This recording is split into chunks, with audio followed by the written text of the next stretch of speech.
Loser.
I always forget to push that button.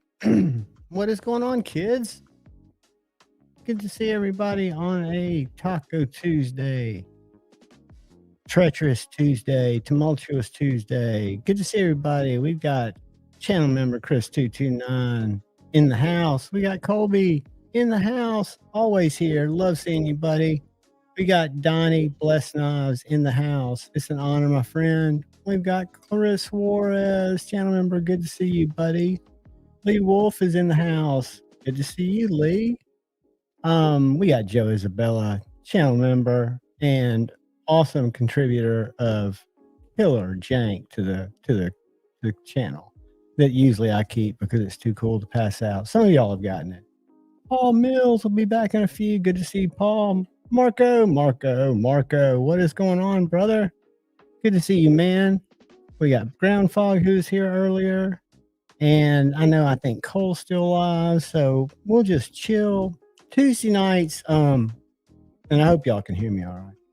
But Tuesday nights are something I'm still trying to, I want to come up, as crazy as it sounds, with some kind of concept, right? With some kind of plan. Paul Mills, there you are, channel member and brother from another mother. Good to see you, buddy. Palmer, buddy, we're praying for you, brother. Get some sleep. Hang in there, my friend. The clouds always part. Y'all give Palmer some thoughts, love, hugs, prayers if you're into that, positivity if you're into that, and just wish him the best. But yeah, I'd like to come up with a concept, right? Where Friday Night Flicks, this Friday night is going to be very cool because we've got a new guest coming on, a knife designer who works with a maker out of Canada. Hopefully we'll have the maker out of Canada as well, but he may not make it because of some family commitments. And I want to get Andrew on sooner than later. But for Tuesday nights, I'm definitely going to do it kind of a solo thing where I can kind of watch the chat, try to hang out with you guys, but kind of come up with something that would be knife life type entertaining, where it makes it something that's reliable, if that makes any sense. Because typically, as you guys may or may not know, if you've been here ever before, I will go down. Brandon, Brando, that is awesome, buddy. You're going to love it. You're going to love the way it's packaged. You're going to love the care at which it's put together, the note with it. They're great, great sheaths. And heaven forbid there's something wrong with it. You just pick up the phone, you call them. It is all good. Congratulations, buddy. I've actually got my little chickadee pocket dropper that has the black hardware, has kind of gray stitching. This one came from Honey Bear when I bought the chickadee, and it has just the regular clip, which out of all the clips, probably for a pocket dropper, maybe my favorite. I've got one of these with an ulti clip, and I've got one of these with a discrete carry clip. And they're both great, but you know, that's a little different. I don't know if y'all saw my unboxing, but I was going to pick up one of these Omesio. I've gotten one before, a regular drop point, gave it away on Friday Night Flicks because it's a $25 knife. And I was curious about the clip, because the clip,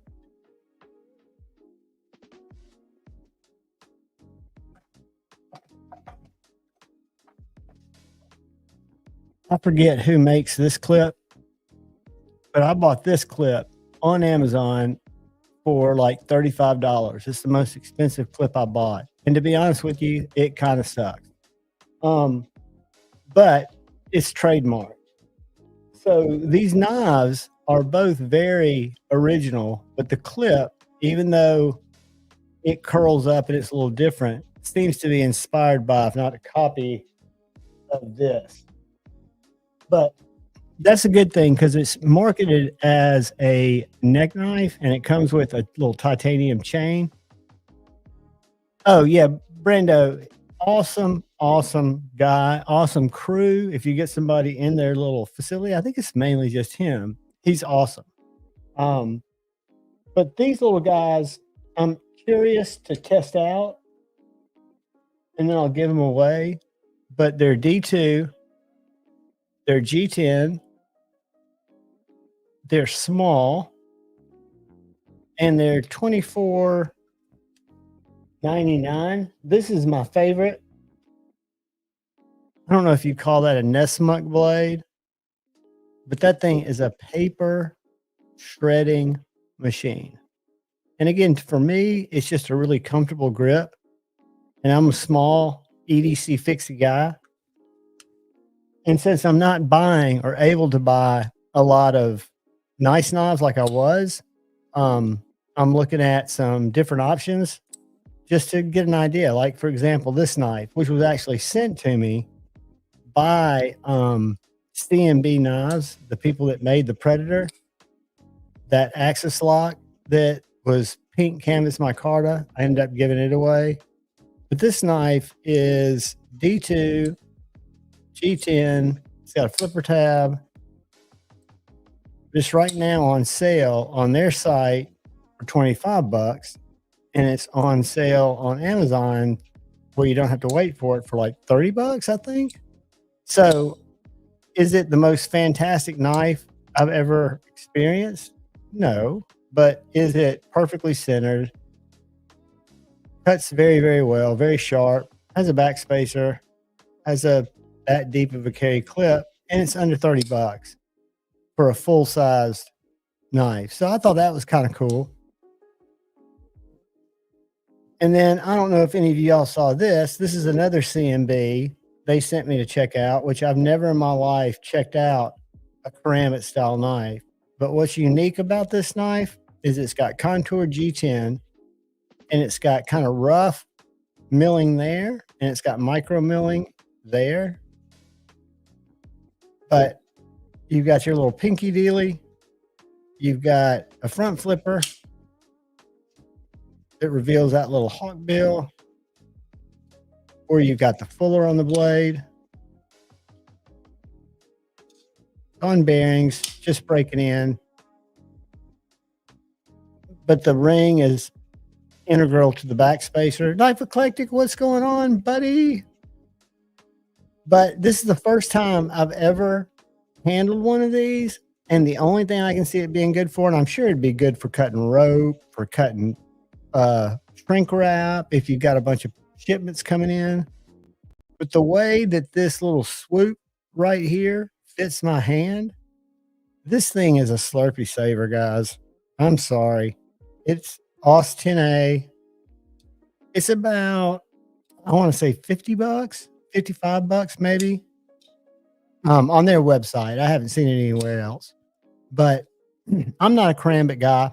This will be a giveaway too on a future Friday Night Flicks after I do the full review on it. But I could see it being handy if you like had a bunch of pallets that were strapped up with a bunch of shrink wrap, right? And you wanted to cut through that quickly. Or if you had a bunch of boxes that you wanted to get into, right? Where'd the little fixies come from, please? Lee, both of these guys came from Amazon. They're an off-brand. I'm going to pull them up right now because they just arrived today, so they're fresh in my order list. And if you go to my unboxing, not that you have to, but if you go to my unboxing that I just posted about 30 minutes ago, maybe an hour ago, it's got links to both, my affiliate links to both of these, and they also have other styles. So it's 5.82 inches, $24.99. You can get it in black and green. You can get it like I did. You can get it in full black. I would have gotten that one, but it took a couple extra days to get here. And then you can get little like dual kits. But the other one, same price. I want to say same size. The handle's identical. This one's 6 inches. And again, they're marketed as a neck knife, even though they come with a good pocket dropper. But this one has more jimping. You know, Chinese made. And I've always spelled choil wrong. I believe that's actually the correct spelling. I spell it CHOIL, which is, I think, incorrect. But so if we were going to look at their knives, and this is just one of those that I've bought before that doesn't seem to have a lot of blatant ripoffs. So I think this is the blade style I had first, this compact clip point. I think I had that little knife to check it out, liked it, gave it away on a Friday Night Flicks. And then I guess they were so popular with them. I don't like that. This is the little Nesmuk, is what I call it.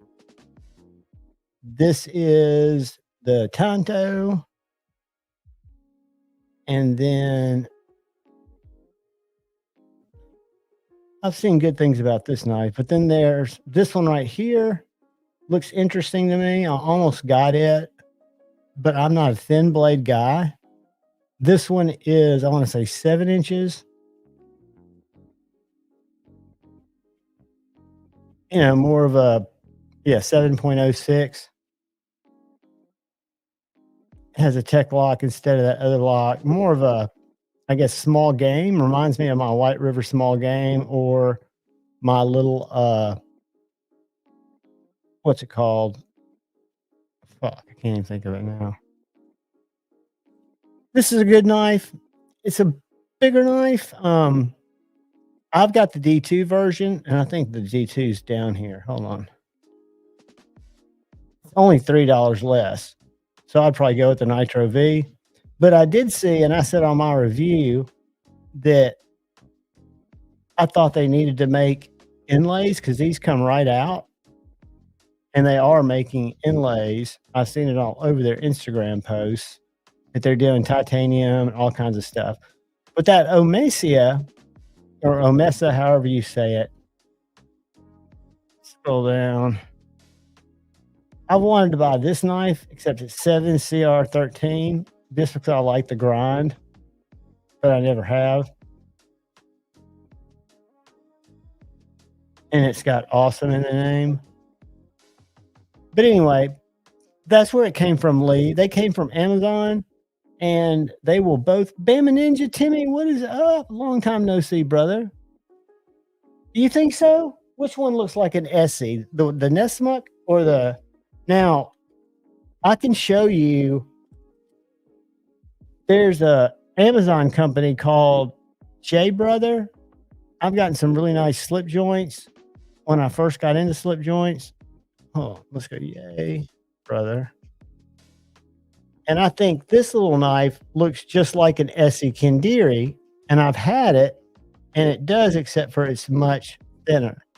But I don't think the Omesias look like really anything, but I've never handled, I've got an Essie 3. Let's see, it's Yay Brother. Display. Let's do this. All right. So this little knife right here is a clone, in my opinion, even though the blade stock is probably 1/2 the thickness. I've given 2 of these away because it really is a good little knife. But you can look at it and you can tell that it looks just like an Essie Kendiri or Kendiru, whatever you call that. But this knife right here is a blatant ripoff of a Boker AK1 all the way down to the hideable lanyard tube there. Kind of disappointed at the same time. Where is it? Well, I guess yeah, kind of interested in the drop point because I don't have the drop point. 14C 5859. I'm not going to do it. I'm not going to support it. But these kind of look more like Essies, where I think the Yay brothers are a little suspect. Like this right here looks like the Azula to me.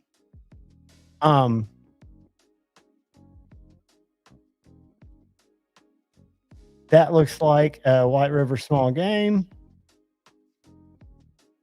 That's kind of got a Nest Monkey style. But yeah, I hear you. And, you can go through and make yourself sick by going to Amazon and searching for like titanium EDC knife. What's up, Paul FTAW? Good to see you, brother.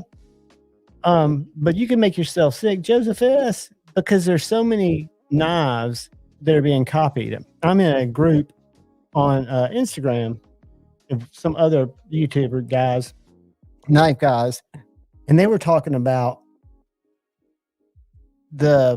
one of the costs of business, I think, of doing business with China is you got to expect that your designs are going to eventually come out. What's up, Kurt? Glad you could stop by, buddy. We'll talk to you at a bedtime story. We're trying to stay away from the internet drama, but at the same time, sit and spins are wide open. I kind of look for what's going on in y'all's world to see if we can talk about that or talk about what y'all are interested in.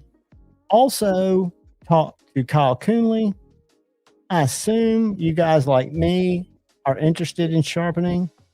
So I think what we're going to do for some Friday Night Flicks is do a little sharpening corner for like 30, 45 minutes where Kyle comes in, sets up his sharpener, answers questions, gives tutorials, whatever y'all need. I'm getting ready to send him my mini A100 and a couple of my buddy A to Z knives. What's up? Nobody listens to Eric. Dude, the baby banner fixie, I almost bought it, except I bought 2 of these to check out instead. They're a little bit bigger, but not much. And these are little $25 D2 full tang Amazon knives. But I saw that it was on Amazon, and I saw that it's dropping in a lot of other places. But I did not grab it. And I've gotten almost every other banner and baby banner there's ever been. The Warncliffe, got it, gave it away. Gave away my purple banner to a buddy that I used to go do pew-pews with, who used to be my biggest client. Got one that I gave away Friday Night Flicks, and then I've got one for a comparison knife, a baby banter. I've still got my wee banter. Good knives, not something that I carry a lot, but they're nostalgic kind of in a way, and I guess they mean something to me. The wee banner really does, because at the time, Stevie Wonder Woman sent me some scales. Mad Yoko, do not spend money if you don't have it to spend. And if you do, use one of my links. If you want to help the channel. If you don't, I totally get it. I'm just kidding, dude. But let's see if my link tree's been pulled, because that's another thing that was going on in the group, was that link tree accounts were getting shut down because of them being knife channel or having knife content, which I think is kind of cheesy. And a lot of people move to other platforms, but I don't know of any other platforms. I know our buddy Everyday City Carry uses something called Portals. I think it's called Portals. Let's see if Blade Binge, if I can get there. Yeah, so my links still work. So my link tree is in my description. Also are most of my links. But the cool thing about Linktree, as long as they let me use it, is where I've got codes. I can put in codes. If you want to, and you by no means have to, it's totally free, but you can subscribe, put in an email address, and you'll get updated when I add links. I don't know why you do that, but if you use Linktree, that's awesome. If you feel like spending money and you have it to spend, there's cool shit out there. Speaking of cool shit, so Friday night, I'm going to have a young gentleman by, I believe his last name's Wise, Andrew Wise. He's the guy that has that Lucky Dog knives that we were talking about. And I think I've shown you guys. We'll look at them here in a second. But yesterday afternoon, the Lucky Dog knife that he sent me to check out, because he only had 18 made, because a guy in Canada, and I'll pull him up too. We'll look at the website, but he makes them. So they did 19. I think he's got about 9 or 10 left. And so he said, I'm going to need it back. And I was like, sure, dude, if you'll send it to me, I'll be happy to take a look at it. Be honored, because it looks like a cool knife. So anyway, see if I can get it out without cutting myself. So there are two of them. This is the ranch. I think it's called, the ranch dog. And the other one is called the guard dog. And this one is Wingay wood and some other wood. It's 3V, heat treated at 60 HRC. I carried it for a day.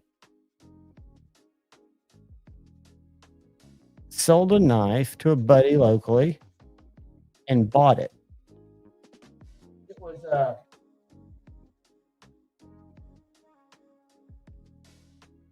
these knives, we'll look at them in a second, but I want to say it was under $250. Handmade. Again, you got to be a little knife guy. And for me, I love the spade blade. I love the really sharp jimping on the top of the blade. So the guy that's going to join me Friday night designed these two knives. And instead of overseasing them, and I'm going to let him kind of tell us the story, he tried to find somebody here to make them. And I don't know how he got hooked up with this gentleman in Canada, but let's go to the website real quick. Uh-oh. Why does it say 31 minutes? Hold on one sec, guys. All right. It's streaming, I guess. Let's see here.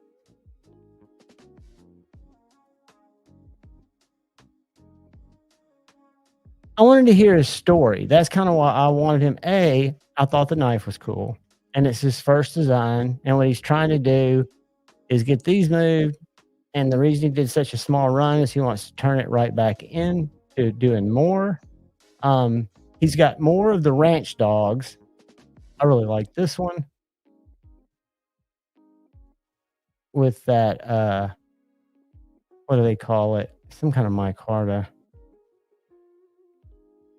But it's 3V, 60 HRC, overall 5.9. Comes with a little discreet carry clip and Kydex sheath. And what's great is this little divot right here is not only very comfortable on your hand, but it also is a sheath retention. It's got a nice hand satin blade. But there are several of the ranch dogs available. I want to say 2 of the wood ones, 1 of the micarta, but each of these are done by hand, so they're not in production. And then he's got these guard dogs, which I really like, and I don't think the hawkbill is too aggressive to where it'd be hard to sharpen. It's called a sheep's hawk is what they call it. Same CPM 3V, same 60 HRC.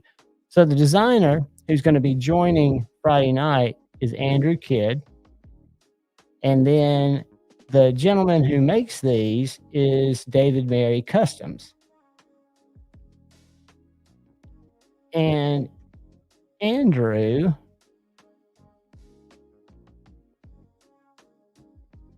he says, designed in Iowa, handmade by David Mary Customs in Canada. Blah, blah, blah. Like a graphic designer with over 20 years experience based in the Midwest, Cedar Rapids, Iowa. So that's his story. I look forward to meeting him, to getting kind of a idea into how because he didn't have merch before he had knives. He's got like a shirt and he's got a sweatshirt. But if you like EDC small pocket droppers, I know it's not USA made. Here they are right here, but it's Canada made. So this is the whole, if you count these out, this is the whole drop. And it looks like he's got, a few of them, the green, the wood,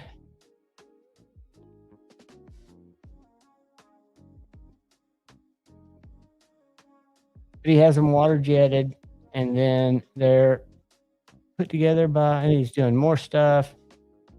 It's cool. I look forward to him stopping by. I look forward to reviewing it. And like I said, the only other knife I almost jumped on was the Jack Wolf, Midnight EDC, but it didn't really fit. Yeah, it'll rust crispy, but I've got a lot of 3V, and I keep it oiled up pretty good. And then I've got rust removers and stuff. If I start getting anything that looks like that, I just take my Dremel and not worried about it. It's going to be a user. Everything I've got, with the exception of probably my Michael Zeba, is a user. Now, some are harder users than others, but this one is not a user. That's a collaboration between Michael Zeba, you can see those skulls, and Jason Knight. It's got some hieroglyphics back there in the back of the backspacer. Jason Knight did the blade in 390. Brooklyn, New York. This is the S5, I think. Yeah, crispy. My little micro Canadian has 3V, and I love it. I mean, I haven't had to put anything edgewise on it. I don't think I've sharpened 3V. I'm trying to think. There's one other knife I've got fixed blade with 3V. Oh, I've got 2 others. This is 3V.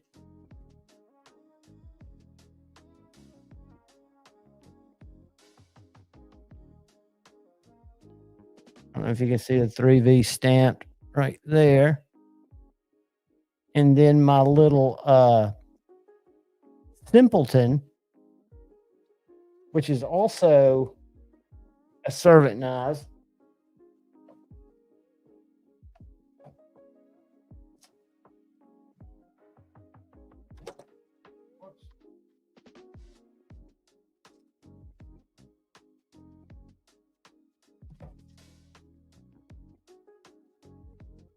What the fuck was that?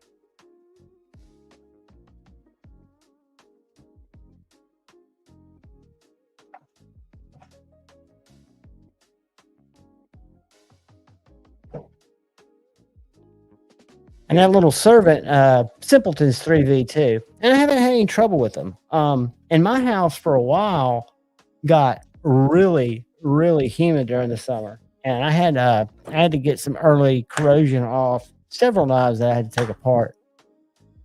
Then I bought a bunch of those little silicate packets from Amazon. These little things.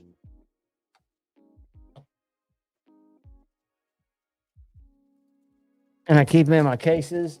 And I bought a dehumidifier to suck water out of the air. And now my humidity is down to 48%. I am kicking it dry in here. Kicking it dry. 8670. Knife Eclectic. I don't even know if I'm familiar with that. I think the most corrosion resistant steel, and I've not read Laren's book. B, I've not gone and listened to Rochambeau's take on it. But S110V on my pair too. What's up, Kyle Coonley? Hey, just FYI, I talked to my buddy, and what we talked about earlier, he's going to think about tonight, and he definitely thinks he's got some stuff to add. So there you go. I'll talk to you.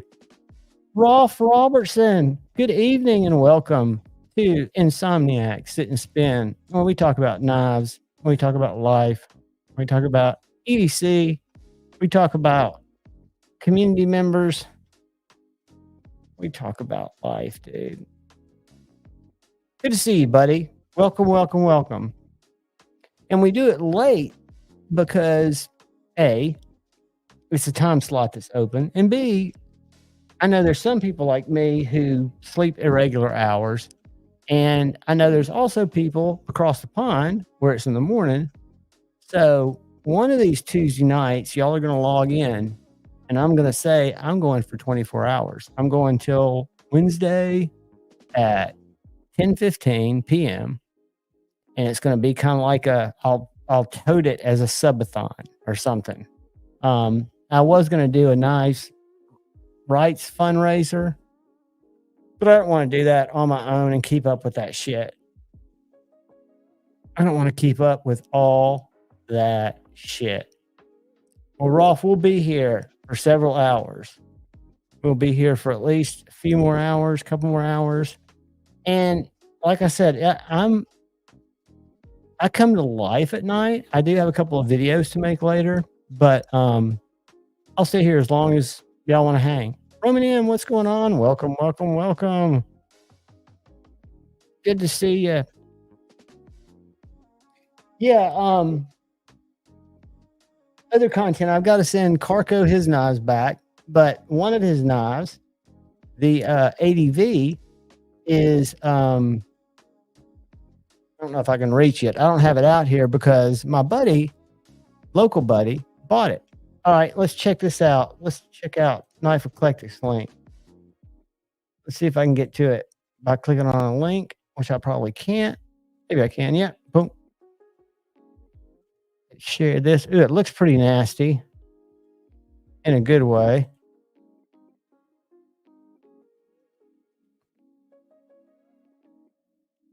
Yeah, that gives me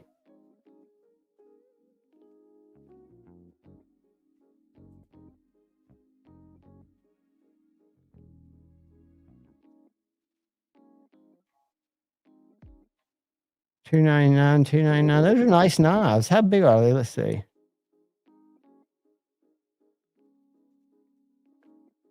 What is it? Bash, blah, blah, blah.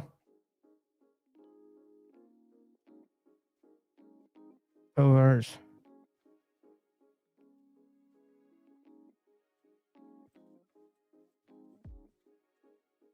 How big is it? Why is it not telling me? Is it sold out?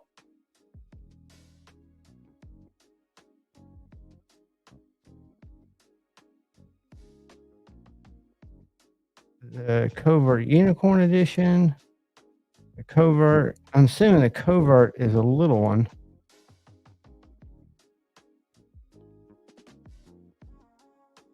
Looks like a very cool knife. I get Strider vibes off of it. I get some just mean tactical. I'll tell you what it did. It made me think of the channel member giveaway knife. I talked about it a little bit during the channel member live, and we will talk about it. I'll do a video.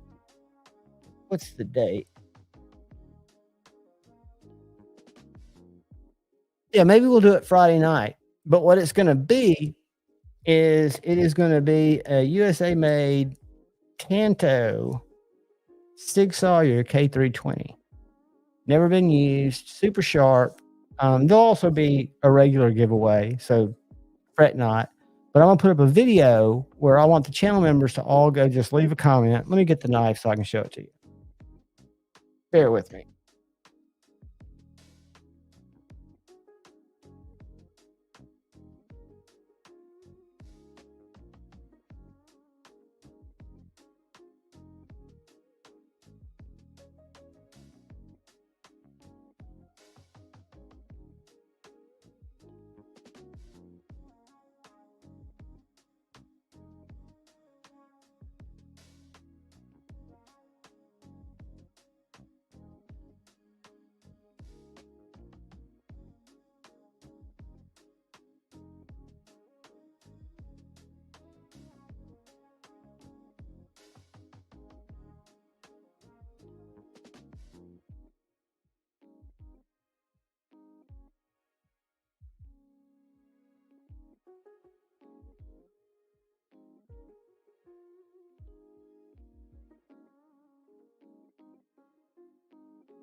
Yeah, I'll tell you what. You know you got too many knives when it takes you that long to find one. But that is going to be the channel member giveaway knife this week. I'm going to do a video. Tomorrow is Wednesday, right? So they make this in a drop point. When I got it, I got the Tonto. Super comfortable. Sig made by Hogue. What's up, Josh Worth? So again, you won't have to be present to win, and we won't draw till late Friday night after Friday Night Flicks. So when you see the video, there'll be a members video. Leave a comment. That'll be the Friday night giveaway. And I haven't decided what's going to be the giveaway for the non-members, but it'll be something cool. I'm starting to acquire a few. I've got to get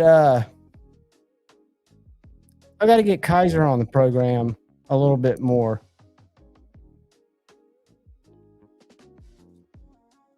I think I made a mistake. Or last year, 2 years ago, I spent a lot of time at Blade Show talking to people. I had about, I don't know, right around 1,000 subs, right under 1,000 subs. And then this past year, I only went Saturday, and I was just looking at people, talking to people. I wasn't looking at knives. I wasn't talking to companies. I wasn't doing any of that. And I think what happens is they only have X amount of knives that they want people to review. And the people that approach them, typically, if they've got an audience, they're going to get the knives to review. And that's fine and fair. But I won't review knives that I don't have an interest in. For example, if it's not something that I've bought in the past, Kaiser, Civivi, Remet, Miguron, Fostede, and the list goes on of stuff that I've bought. Oh, I know, Ed. Dude, I totally know that, buddy. And I appreciate you saying that. And I know you guys don't come here for that and you guys don't subscribe for that. But I can't carry all these knives and they're not going to go with me, right? Whenever that is. I've got a bunch. I'm not bringing them in anymore as much as I was when I was working because I had a steady flow. But yeah, dude, I love doing it.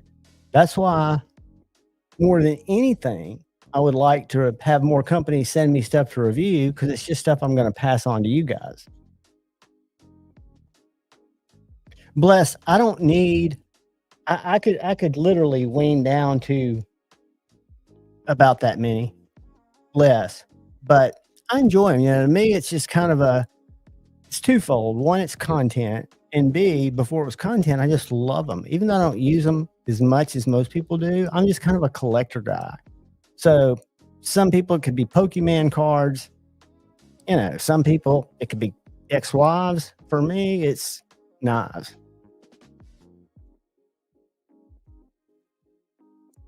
Knife Eclectic, send it to Kyle. I'm sending some knives to Kyle. I put, this is actually Kyle's edge on the Chickadee. And I'm going to grab a piece of paper and show you how scary it is. This is not a thin knife, but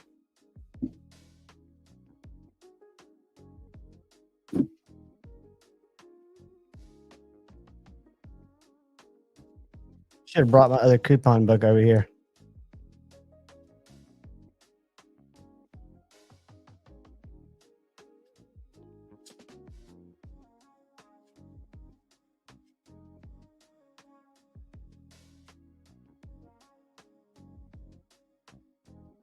Super slicey.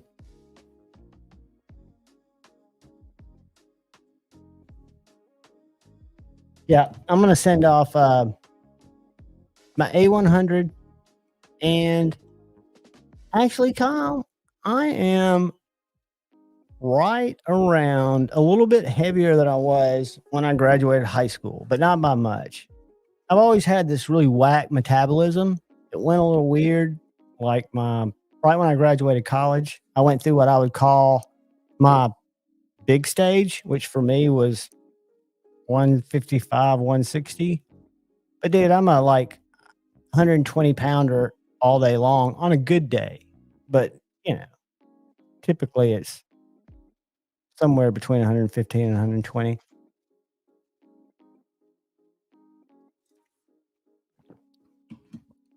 Knife Nut 69. I bought this from Lefty. And Lefty's a picky bastard. And it had Kyle's edge on it. And I have a 20CV Chickadee, and I've got an S90V Chickadee. And this Chickadee, you can tell it's been reprofiled a little bit, and it's night and day slicier than all of them. What's up, Dwayne Letterman? Welcome, welcome. Todd Carr, welcome, welcome. Pocket Razors channel member, what's up? So this is what I picked out for. I'll do a video tomorrow. I'll do it tonight, release it sometime tomorrow. This will be what you'll just leave a comment on. You don't have to be around Friday Night Flicks. All you have to do is sign up for it. It's S30V, I think.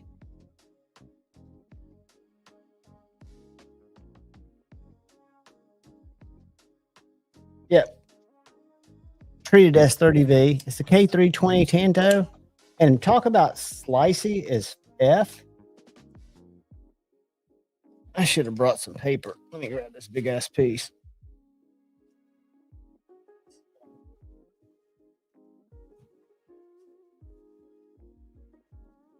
So this guy's thick.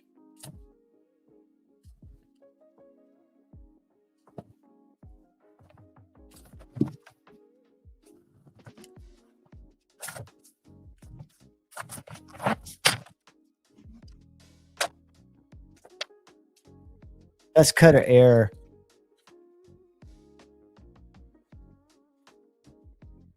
But it's really slicey. That'll make somebody a good knife. Carry's great. Good Slurpee saver. I've got my mirror thing turned around so it's not mirroring stuff like it usually does, and it's got me all spastic trying to show knives. What is going on, Jay? Rob 10 Ring, what is going on? Maiden Boss. Dude, I went down that road one time and I have no regrets. It was for my bug out, and it's these little, you can't really see them. Let's see. There you go. It's these oil slicked airplane panels, riveted. And I just thought those were so sick. And those are mitten boss, however you say it. And this is my 20 CV bench Blade HQ G10, was a G10 exclusive. But I love these scales.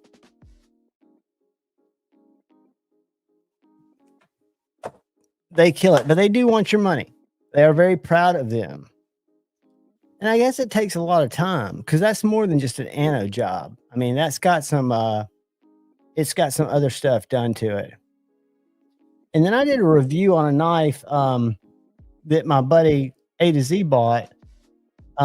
It was a pincher from MBK and it was carved, and I forgot who carved it. Hold on.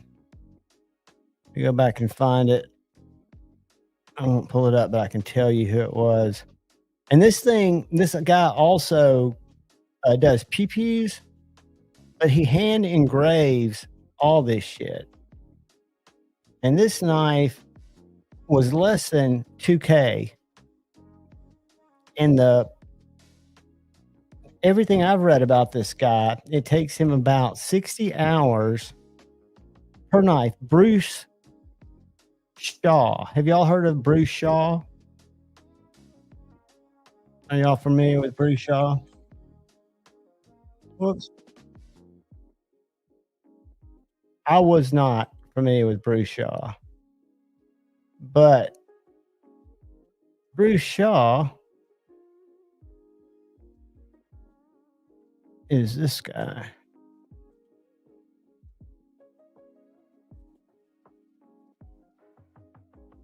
See if I can get a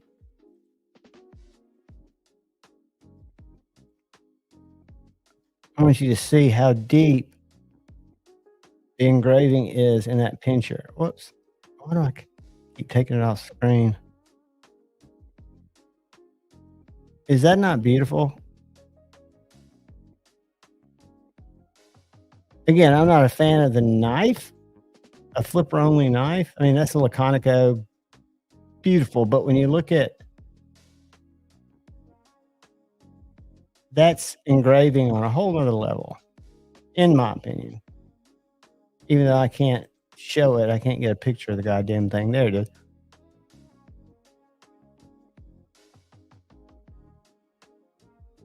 I think the show side's the same. Let's see.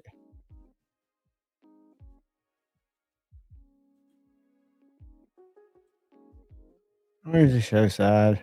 There we go. Just got that wave pattern.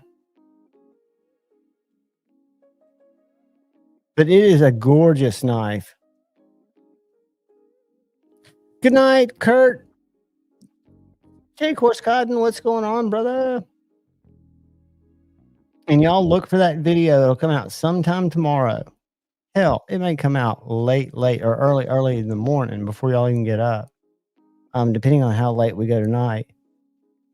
But that's the kind of cool stuff that I've been lucky to experience as a result of having this channel. Just people like my buddy A to Z, who I actually kind of got back into knives. He was in them before, but like Carco sending me out stuff that I would never ever have a chance to see. And this knife right here, I want to say it's JRB Blade Works. Never heard of them, but it's a newer knife in Magna Cut. But see that little screw down by the pivot? Right now, it's so tight, you cannot flip it. It's got a very tight detent, snappy detent. That's an adjustable detent on a very cool little knife. And then I would have never, ever gotten a chance to see an original Daryl Ralph. I had the Daryl Ralph Kaiser gun hammer. This one has a thumb stud mod, but this is actually, I learned when I was researching it, the Bowie blade. I guess because that swedge. And he's known for that little foot, that little flipper tab, because keep in mind, this is an old design before they had multiple deployments. People were thinking about stuff like that, right? But I just think it's a gorgeous little knife. It reminds me of my McNeese, kind of. I don't know why.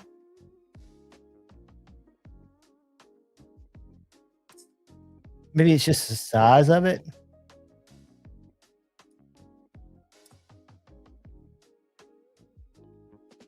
Whoops.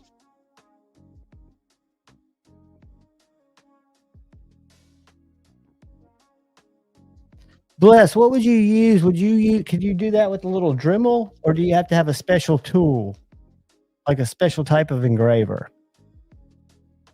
The only reason I ask is I ordered a little rechargeable cheap ass Dremel so I can cut a hole in my Halloween mask so I can vape during the live stream. I can stick this motherfucker in there and not do like I did last year, where I had to pull it up or stick it under my mask. It'll probably be Monday, Metal Mondays. What's the date of Monday? 22nd. Yeah, I'm sure it'll be Monday. Robert Atkinson.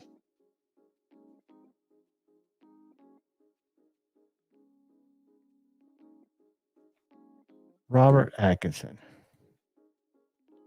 Robert Atkinson. Tattoo dude?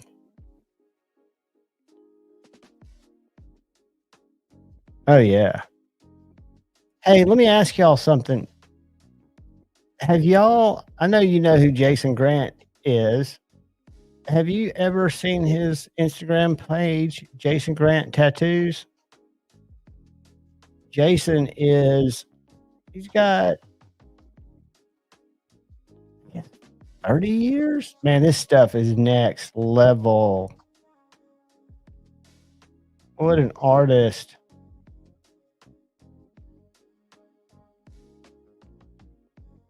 Ooh, look at that. He engraved that? Which I'm sure you could if you've got the artistic talent. I'm sure Pocket Metal could engrave.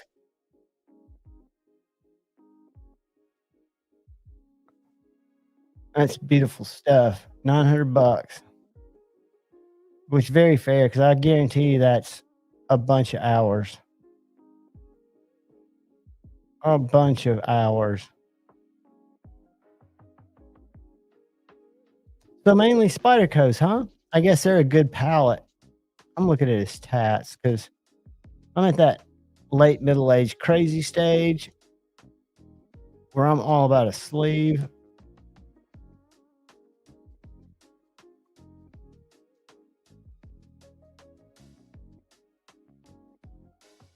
Like that.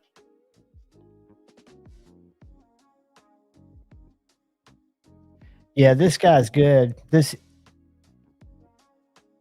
not a Spyderco. What's that? Amazing work.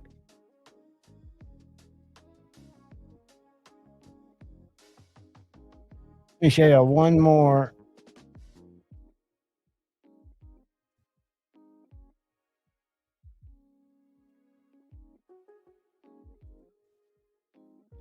Christina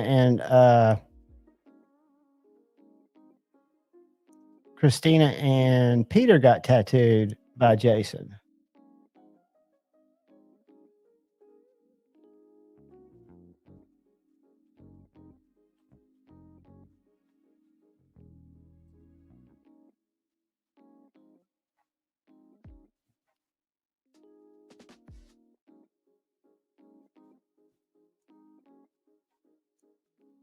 I think he's mad talented. Just because it's something I can't even think about doing. My daughter's very artistic. Not so much. I thought there were some colored sleeves somewhere on here. But anyway, yeah, I think tattooing goes I think if you've got an artistic skill and you can manipulate things like ink and other materials, steel, I mean, what a gift. And I know it's not a gift. Y'all work your ass off on it. Look at that. That's dedication right there. Here's one for Brant.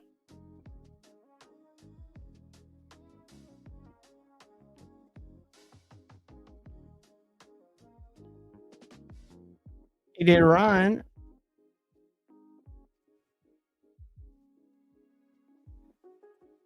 See, a cool shit on the gram. I can get scrolling and then I get shit like this. I don't know if y'all are still seeing what I'm seeing, but that's a cat that broke into the cage at the zoo where the lynx lives. You would think that would be a meal, but they're just vibing. Is that a G10? Best knife you've made? That's custom.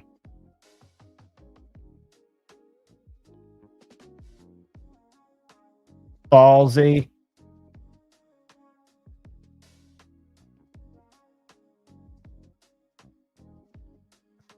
I mean, some cats, I'm sorry, just don't give a fuck.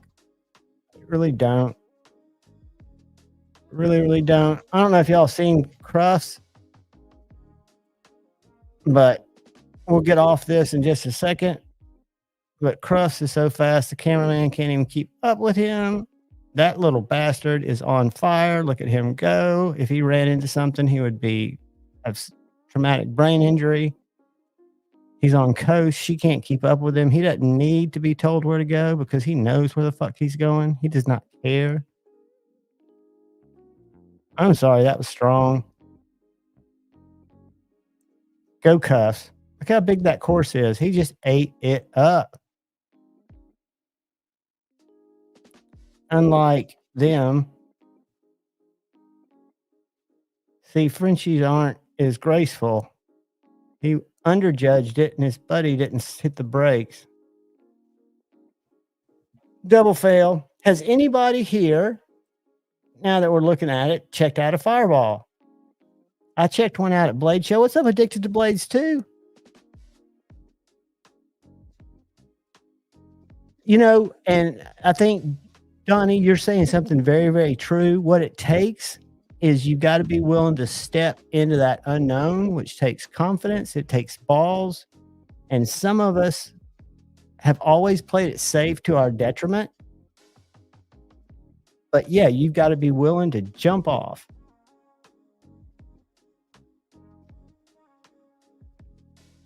Good to see you, buddy.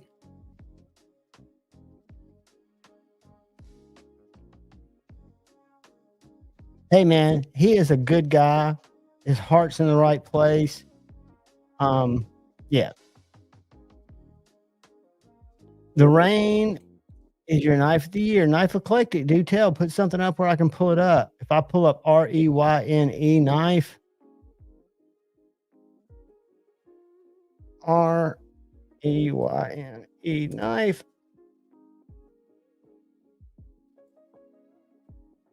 Oh, the price, the TW price, Rain.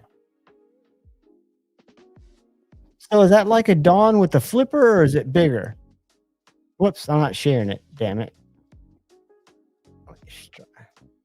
Is it because it looks to me, and again, I'm not a designer, but it looks to me very Dawn-like, a little bit different handle, but it looks like it's got a flipper. Magna cut. That's a beautiful knife. Is it a frame lock or a liner lock?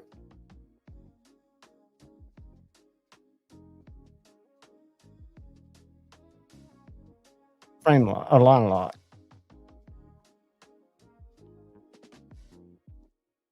Yeah, I have a Gen 1 I picked up on the secondary. I forgot. Well, did I get that from you, Paul? I traded somebody my Sweeney, my full-size Sweeney for it. Knife Eclectic, when you say full-size 3.5-inch blade, like bigger than the Dawn, that's my only TW price. I think that's like the version 1.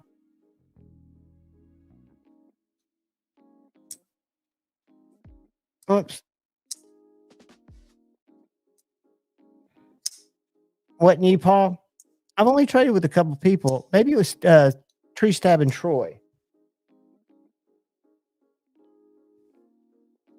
Somebody really wanted it, and I love the Sweeney. It was too big for me. I got the mini, which is almost on the small side. I think they could do a midi. It kind of splits it. Splits the size difference, you know?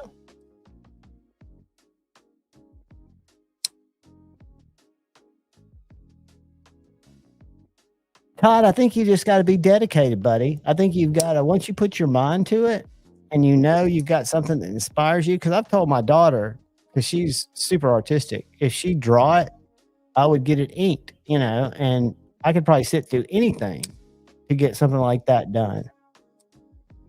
If not, I just relapse and take a handful of Narcons or whatever they're called now. A couple of lines of fentanyl.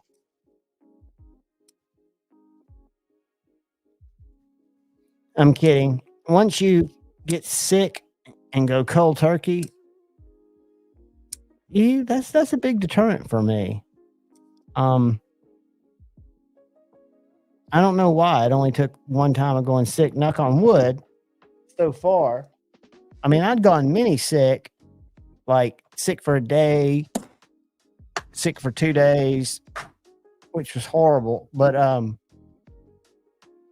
going on full on sick and deciding to be done with it, I can't imagine going back. It was just too fucking horrible. But if and when I have dental surgery and shit like that, I will take them as prescribed. Because pain is for the fucking birds.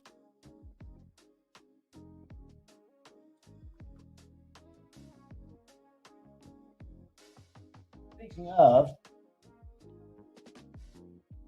I think I'm going to sip on my Arctic Celsius and then my Crescent 9,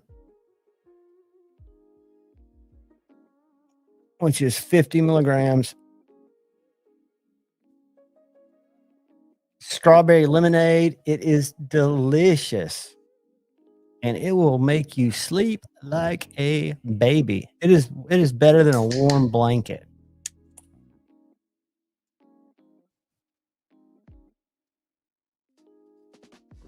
Let me pound in my 200 milligrams of caffeine and miscellaneous carcinogen vitamins, proprietary blends.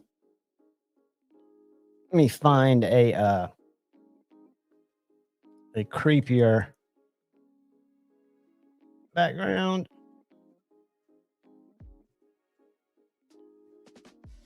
Do that one right there. Oh, I like the flickering, creepy street lights. Since we're getting close to Halloween, which means I will have to hide out, turn the porch light off.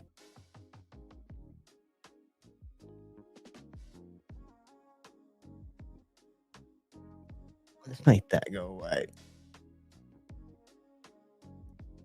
temporarily. I don't know if y'all saw my let's do it again.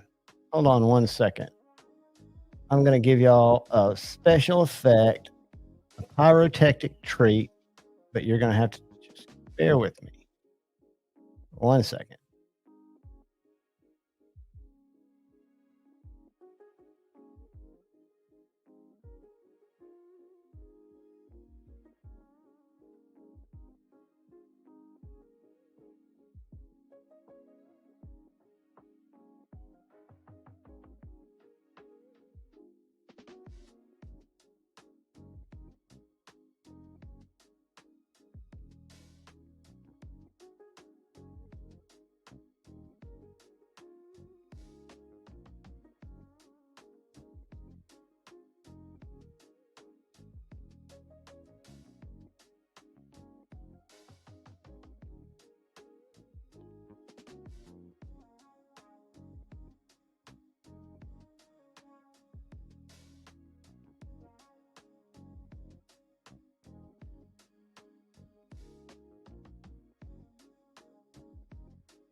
Can y'all see my effect?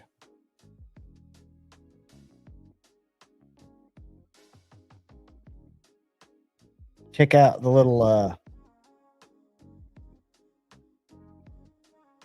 plague doctor dude.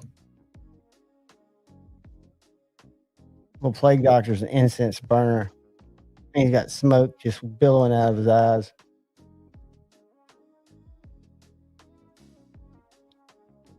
I think I dropped a lot lit incense on the floor. So if y'all see smoke coming up, let me know. I need to start stomping on some shit.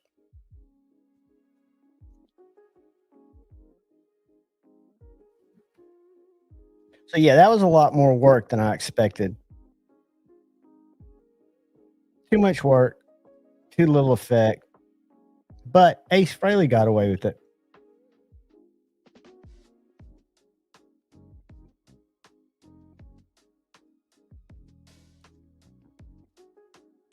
So not only did I carry my Chavez Street today, which I hadn't carried in a very long time, I stuck it in my fucking thumb in a big way. The point.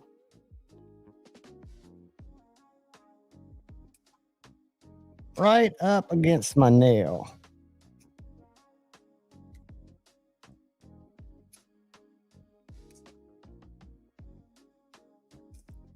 I've yet, Donnie, and I think it's just me, but I've yet get that way, and I want to on that substance.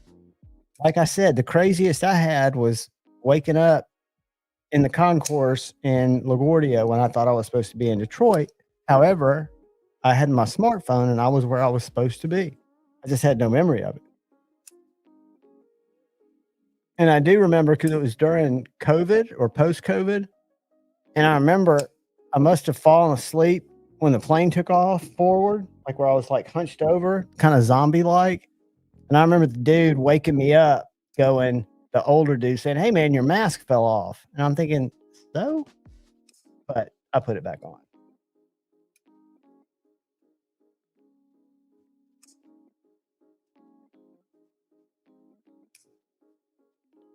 Yeah, the coolest thing I've well, not the coolest thing I've done, but when I was out in Vegas, probably the coolest thing I've done in Vegas was take a taxi ride from a convention to their big dispensary there. First time I've ever been to a dispensary.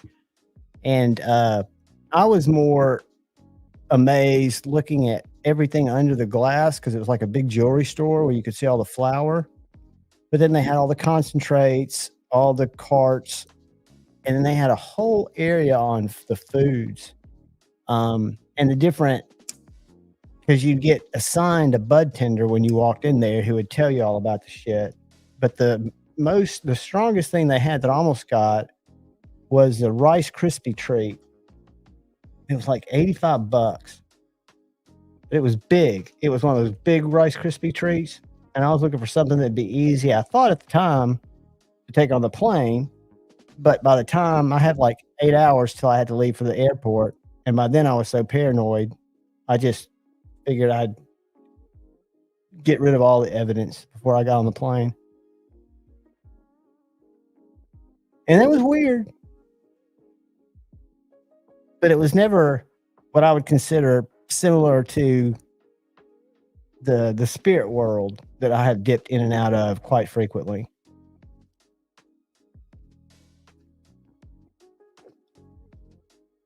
So I carried that.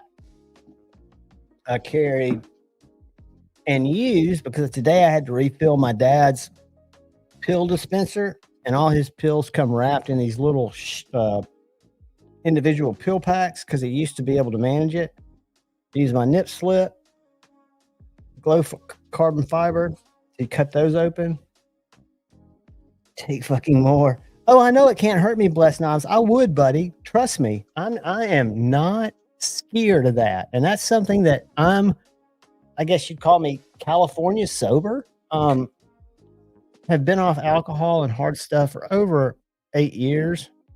This is a great knife, and I carry that today. But I don't even look at that. I can remember arguing with my mom and dad because they knew in high school that I was using it. I was also a state ranked wrestler, and I was very dedicated to school and to sports, but I enjoyed it. And I told them one day it's going to be legal. You watch. It's not because at the time I was drinking like a kid does, and I was doing that. And I preferred that for every situation because alcohol gets you in trouble, got me in trouble always. Not every time I got in trouble, it was a result of alcohol playing some part in it from when I was a kid till I was older, and I never had that. I never went and punched somebody bigger than me when I was high. I'm afraid to say I've done that when I was drinking. I've done stupid shit. Same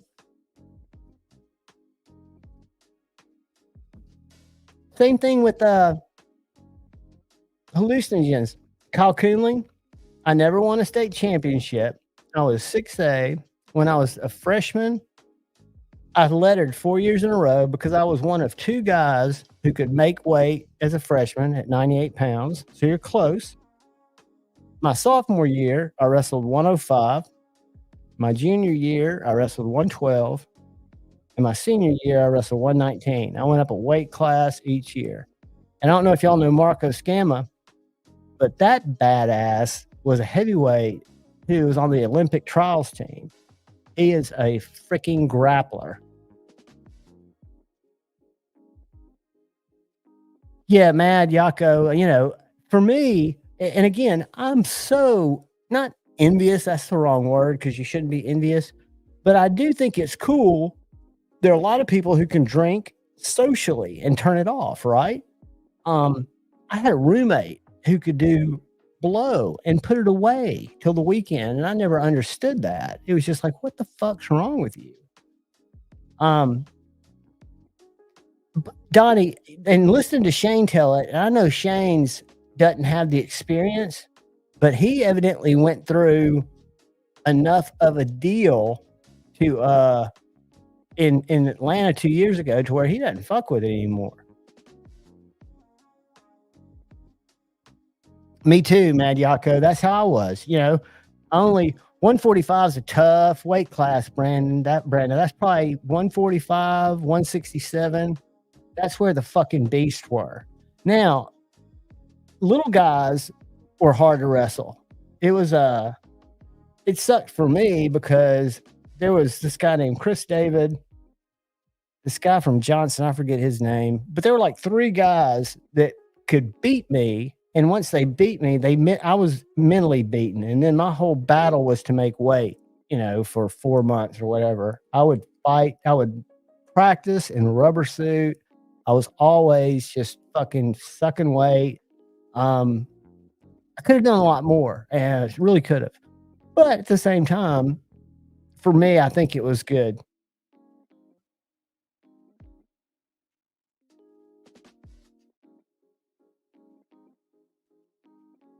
$167 is tough, dude. Wrestling equals ringworm. I never got ringworm, but we did have a dude who had a real bad staph infection. Kratom is another substance that I look at as a god blend. That was something that has increased my quality of life exponentially, and I believe aided to my continued sobriety. I'm a fan of it. So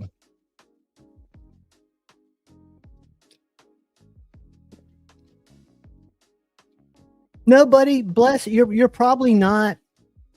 You probably had a speed, right? I always knew because I did a lot of it for business. So for 11 years, my best buddy who owned the cabinet company, I was the vice president of marketing, and we went all over the country, kitchen and bath shows and stuff like that.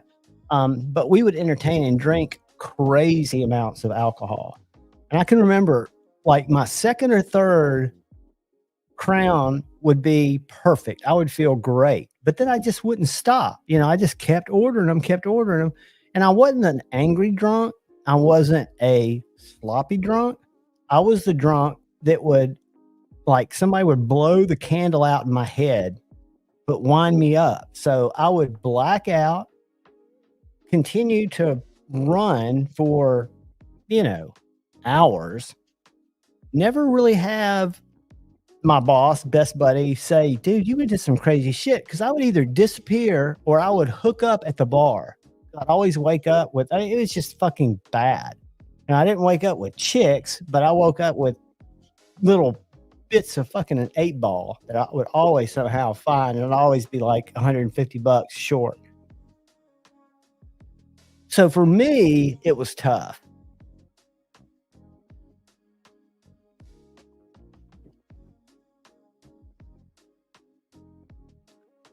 Pound in the freezer. What do we got in the freezer?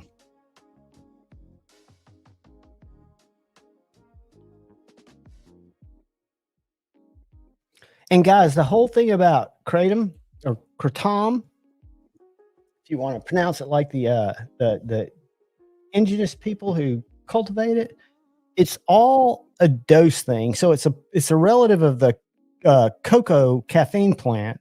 And in small doses, it can make you jittery. It can give you energy. At larger doses, it can make you tired. But every person, and you don't have to be a big guy versus a little guy.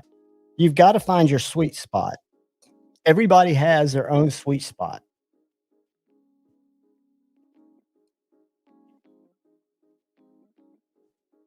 Dude, it could be as And this is not simple. This is, I would say, exceptional. It could be your fucking willpower. It could be the same reason that you're able to drive yourself to do things that you hadn't done before throughout your life, where some of us just kind of go through the flow. And it could just be that you're not, that you knew you could see it coming. The only thing I didn't see coming was my opiate addiction. And then when I kicked that without going anywhere, doing it on my own, nobody finding out till long afterwards, till I came clean about it, I didn't think I had a problem with anything else. And that's when I realized, when I started going to my first meetings, that the problem was all in me from the way that I took everything. Yeah, it was kind of always nuts. But I was unfortunate that I didn't ever have consequences. I always had just a great time. Because if people always go, I can remember in meetings, would you go back and change anything? I was like, fuck no. I mean, look at what I learned. I don't have bad memories. When I was 18, I got stopped at a checkpoint and was in jail for like 8 hours. I think at the time, because this was 1983 or 4, it cost me $650, which is cheap by today's standards. And I had to go to 2 days of DUI school at Auburn and lost my license for 90 days, I think.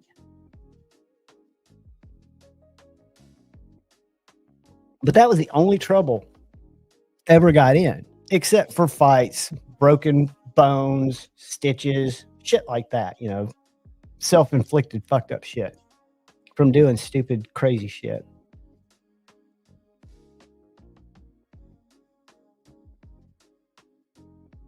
But I mean, I smile when I look back on it because I had a blast. I mean, I was kind of like I kind of enjoyed it. I enjoyed the chaos.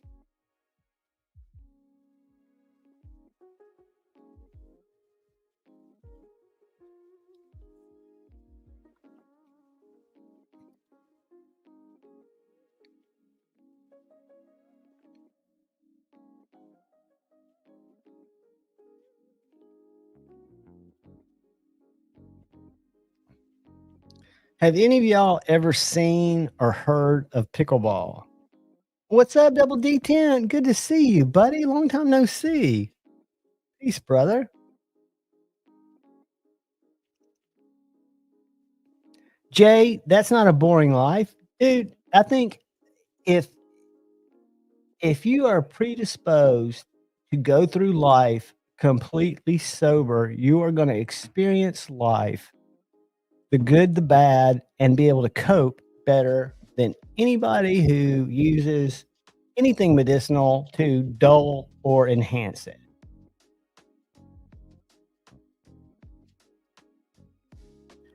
Dude, that's great. I mean, I'm just telling you,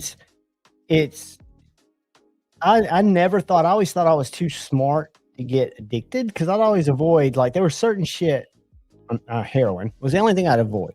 And crack, I would never do, and turned it down several times because I was scared of it. I was scared of something owning me, but I did not see the narcotics coming up on me like they did.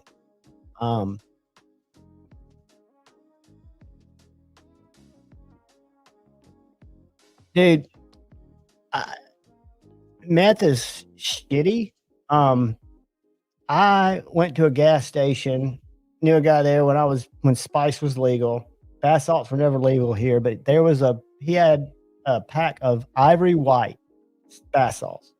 Now, I'm not an idiot, so I didn't go do a line of it. I tried it, did a bump. It's mepidril or something. I forget what the chemical name is. But that little $30 half gram lasted me. I was working at the time, lasted me 10 days.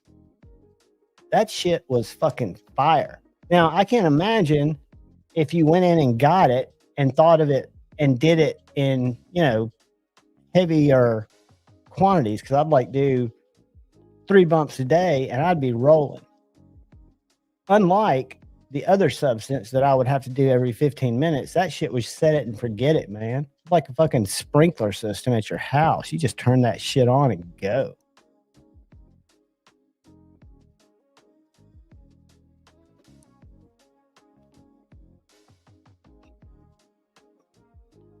Speaking of crazy drugs, I was listening to some of that One Direction guy stuff that came out after the toxicology reports, because my daughter was a huge One Direction fan. She's in her 20s now, but it still kind of bummed her out, right?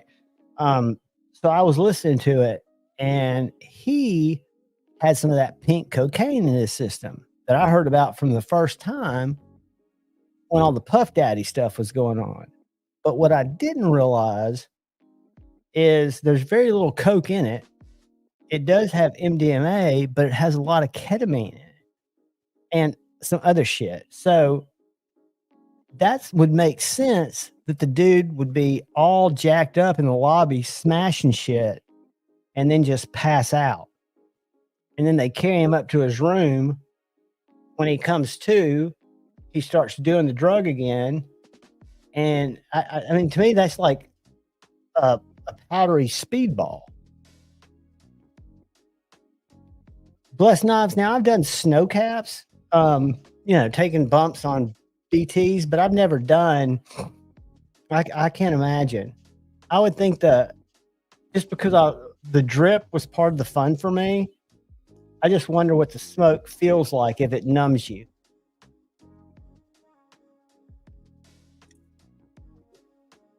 I don't miss that shit, because when I started drinking, I had an insatiable appetite for that. Thank God I never made it as a musician or an actor or, some young tech guy, because I would be fucked.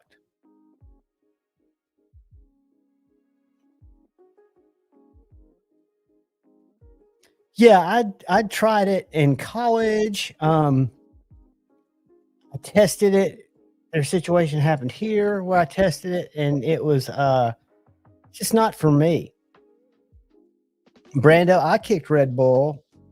I had a pretty big Red Bull habit, but I could go to sleep. See, I've got ADHD, so I do take medication for ADHD.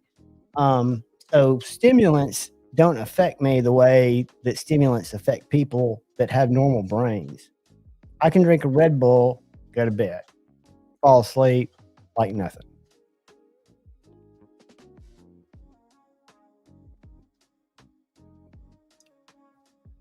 But I think as far as energy drinks go,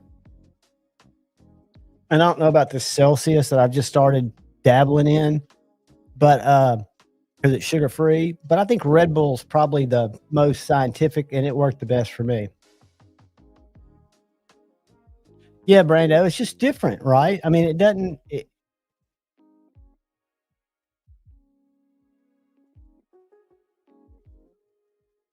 That's funny, Bama Ninja. One of the first lives I did from my couch when I just had my laptop and I didn't even have a channel yet. I think I was on a guest with somebody else.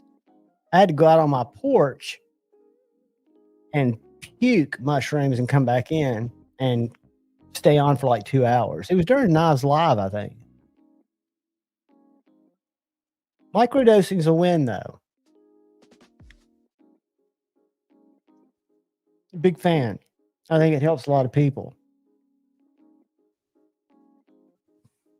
And coffee gives me more of the jitteries than energy drinks do. And coffee has less caffeine, so I don't know what that's all about.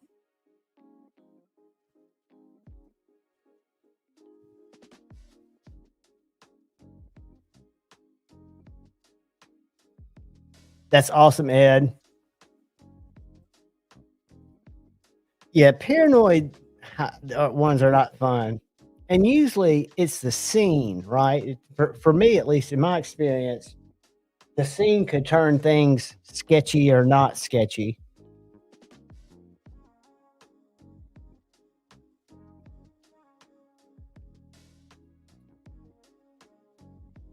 Mad Yako, I would consider, I think it's very helpful. I think it helps to do it in a controlled therapeutic, at least initially setting, to find out what your, because I don't think, even though through my just natural use, I quit hunting, stuff like that.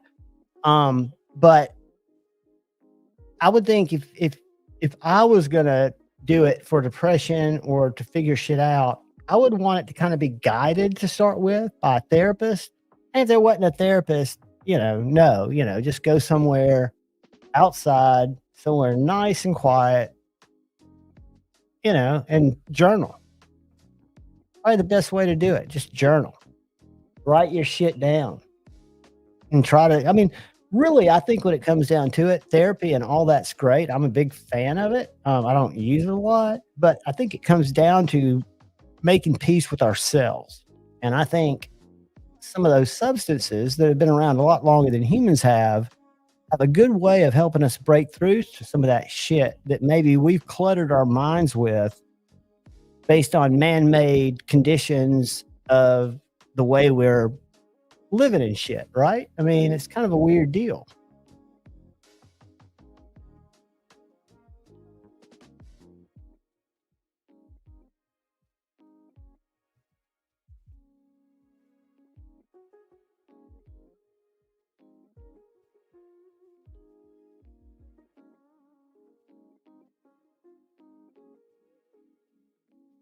Let's see what's going on over here real quick.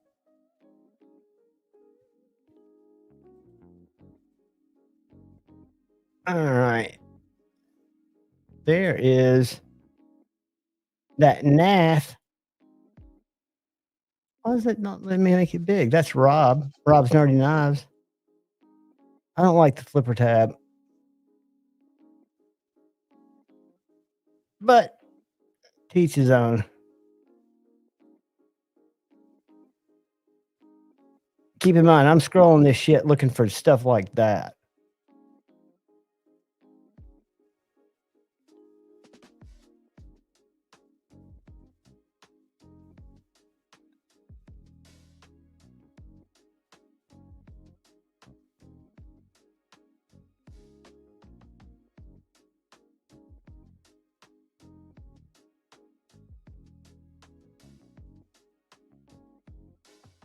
That's just weird.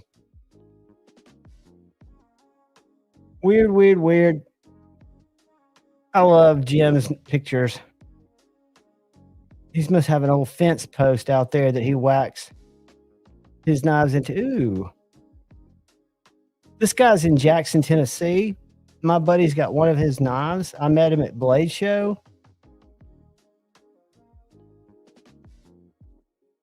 He does some interesting CNC grinds.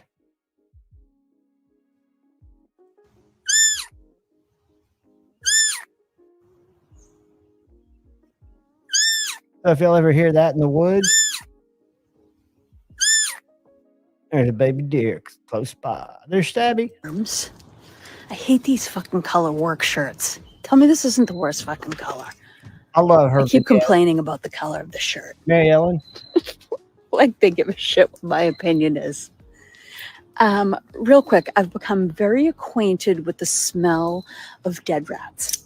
Like the moment I take one single breath in when I walk into a restaurant or an establishment, it's like I can taste dead rats now everywhere.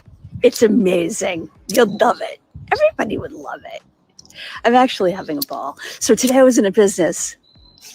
This is the Valpex Void, by the way. Best. See, if y'all aren't following Stabby, let's go to Stabby. Let's share. She's chronically underfollowed and she is very entertaining. She comes in said faction quite a bit. Give her a check out. Let's go back and make sure y'all are going with me. All right. We saw that one. And see, I thought I could dive into videos because then on my phone, I can just be in video land. We've seen all this shit. Let's refresh this one. Let's do this. All right.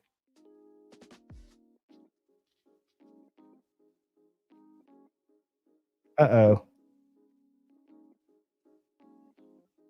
You don't mess with baby raccoons. Everybody should know that.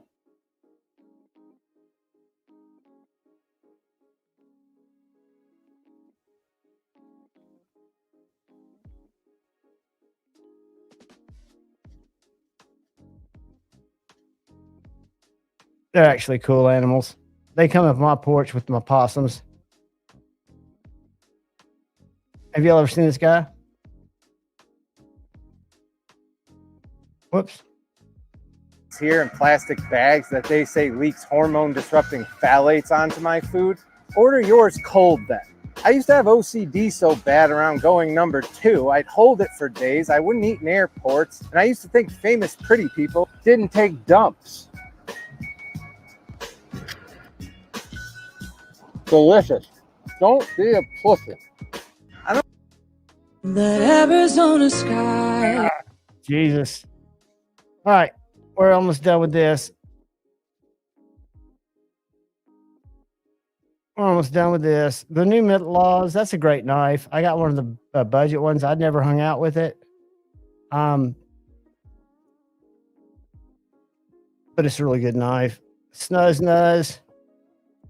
The man, the myth, the legend. What we got there? What we got there?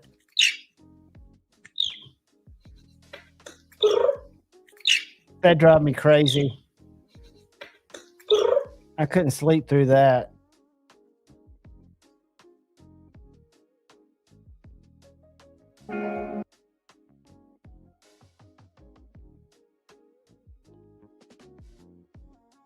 Is this boring y'all to death? I'm sure it is. It's Yoda. Bucks. Snuzz. All right. All right. Let's get out of here. Let's get out of here. You don't hear how baby seal sounds before we go? Oye, tú.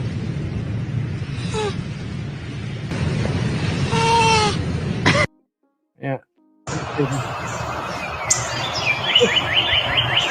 It's funny.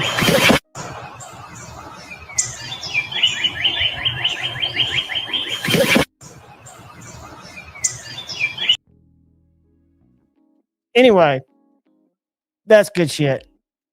Yeah, I'll sit there and scroll and I'll pop in. Take care, Donnie. Good night, buddy. I'll jump into Instagram and I'll see a freaking video and I'll start watching it. And then I'll make the mistake of scrolling through the videos and it's just a rabbit hole. All kinds of rabbit hole.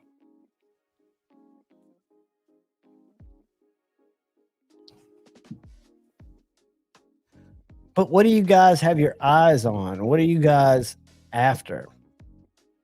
And y'all should definitely come by Friday night. I'm thinking about 9 is when Andrew's going to be here. Because I think he's going to do cool stuff with that Lucky Dog knives. Good morning, Messer. Welcome and greetings and salutations, my friend. That's reason enough to do a super late night, do a 24-hour one, just to pick up people from all over the globe who like sharp stuff or just like hanging out. Because like I was thinking, if I was going to do a not scripted, but planned show, would it be showing knives? It seems like a lot of people do that. And I'm sure most of you guys, if you're in the market, you're scrolling knives all the time anyway. So that seems kind of lame. Instagram, I can look at knives, but then I'll get sucked down some animal rabbit hole. We could go look at other reviewers, but then that gets me into drama. So I don't know. I need to find something. Paul Mills, no doubt.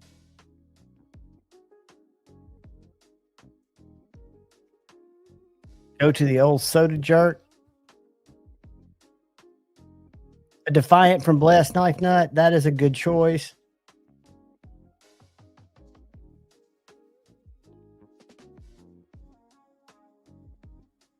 I'd really like a Rosie at some point.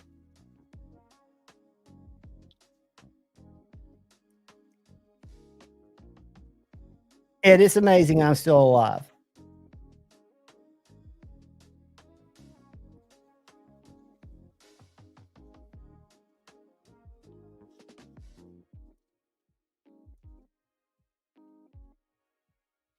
and all the craziness and all the troubles and all the shit, I wouldn't trade it because I had some great experiences. And get a custom from a friend. Sweet. The kobolds look sweet.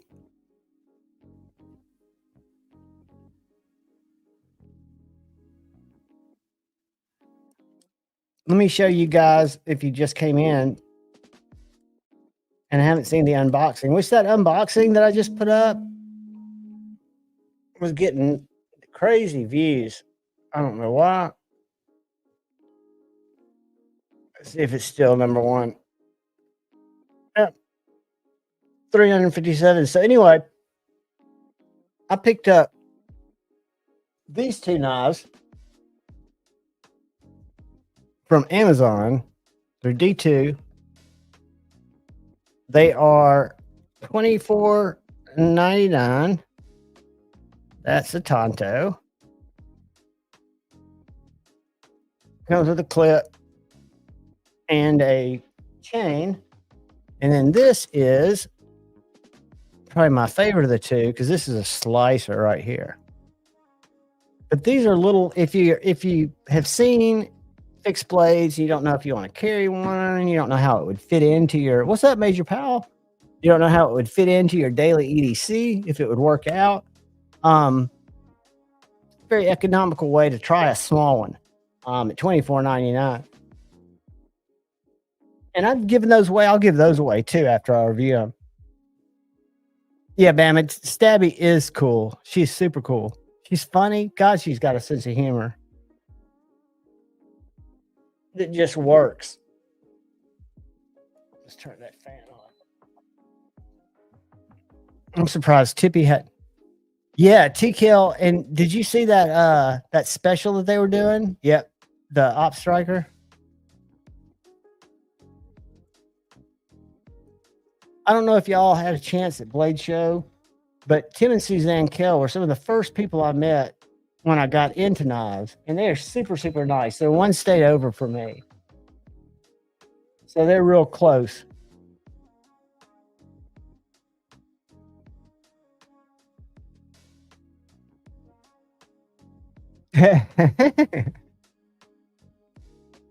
That's funny, Todd.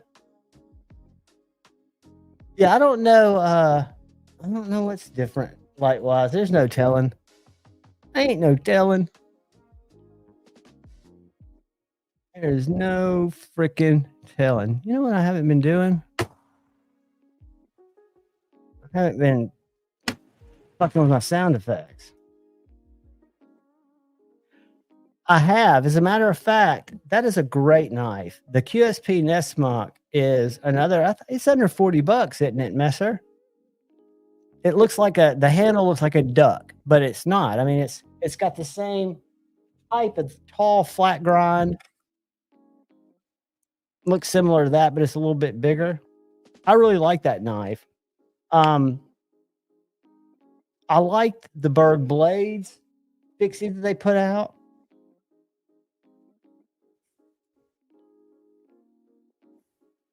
I love, and this will probably be one that I carry. Again, I got it in just to review it.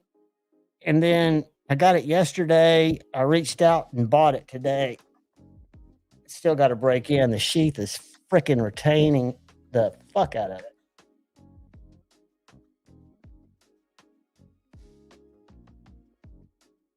I love that little knife. It is so comfortable. It's got two great little jimping areas, super slicey. 3V. I love it.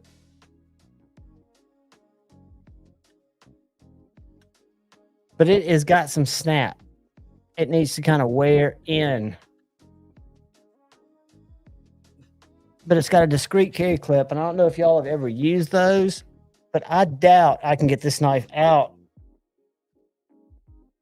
without taking my pants off.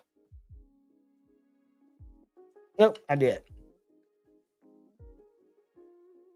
Those little discreet carry clips, these are my favorite kind of clips. They're lighter than Ulti clips, but they grip the shit out of your pants.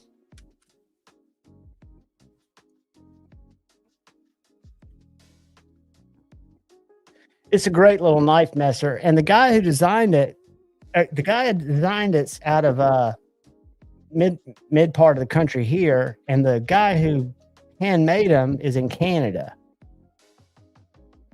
What size does an EDC fixed blade stop for you? For EDC, right about there. Now, if I'm not going to carry a folder, so if I'm just carrying a fixie, I'll carry a bigger knife. Like my Vero Axon fixed blade is as big as my Vero Axon, but typically, if I'm carrying it as a accessory or an enhancement in my back pocket, it's going to be a smaller knife. It's going to be a pocket dropper typically, or it's going to be a really small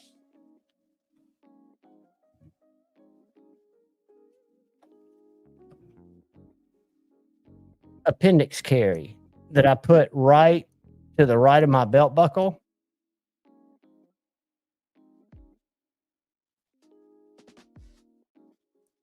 Ed, I think that's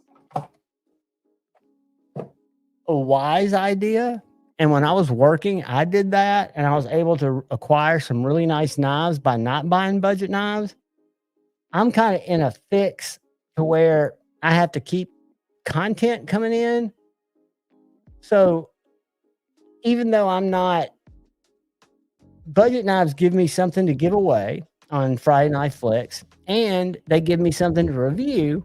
And believe it or not that I care as much about views, but there's a bigger group of people that watch those videos than watch videos that I have a lot more fun making. And the other thing that I've noticed, if I look at all my top videos, they're all fixed blades.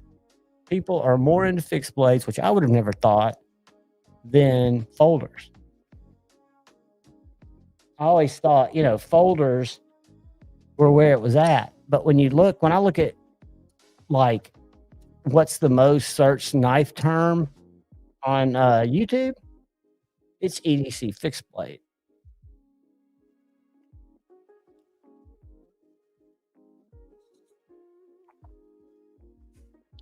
Which is odd, but it's a global thing, right? So a lot of countries, folders are kind of frowned upon, thought of as concealable. So there's that. I just think fixed blades work well. They're so easy to get out. I love playing with my folders. I love cutting with them too, but unfortunately I can't cut with everything. That's why I pass shit on to y'all.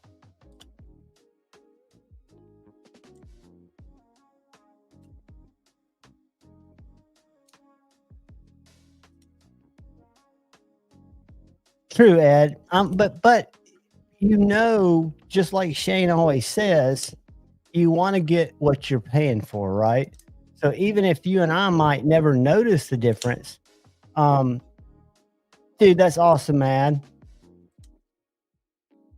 Mad Yako was in one of the members only live that I've started having on Saturdays at 2. And I think there were about 16 of us in there. And I decided to give away a TKL Raider, and he won it.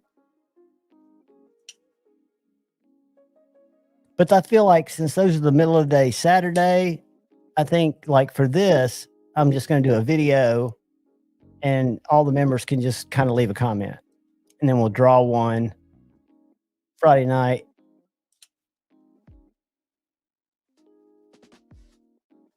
They do, Knife Nut. And you know what I've noticed is they kind of are like cookie cutter. I mean, every now and then you'll see some neat stuff like what Vosti does with different locks, different stuff. But usually it's the same thing.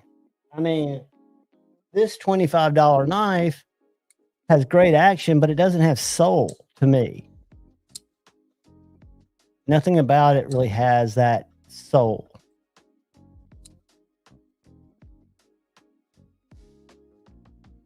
But I found some great budget knives too. My budget knife of the year so far is, let me grab it.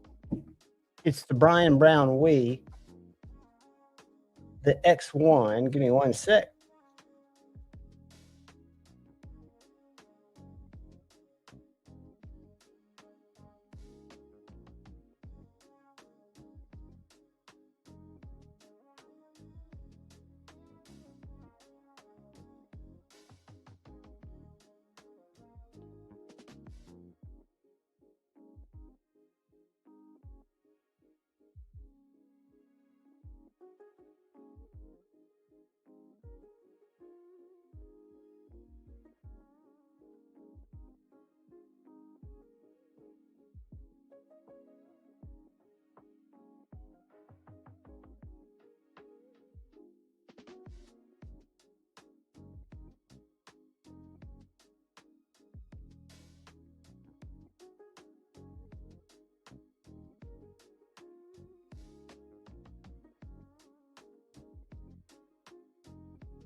So this is the Civivi XEX1 ONE. It was $53. And it's a collaboration with Brian Brown. So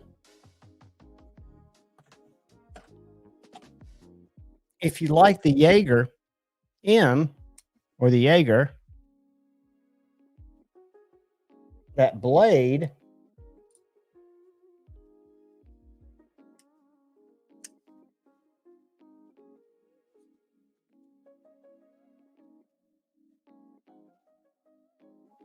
is almost identical.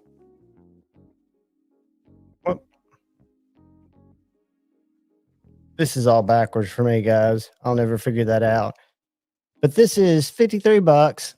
It's got a flipper tab.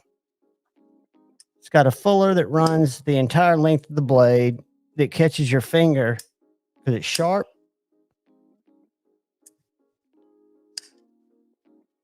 Just a liner lock, not as fancy as the Vision FG, but super slicey. And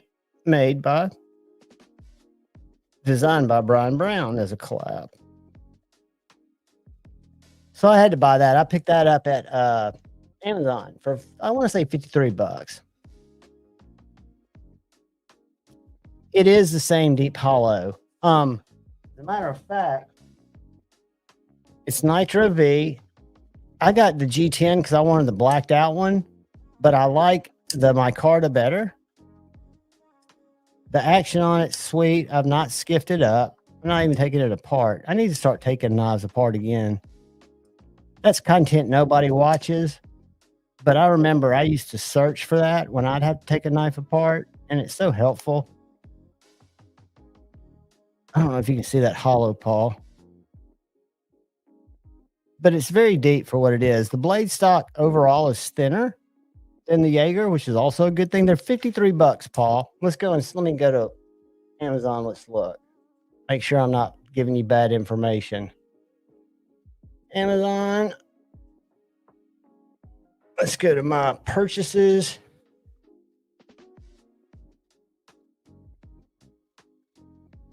And let's find it.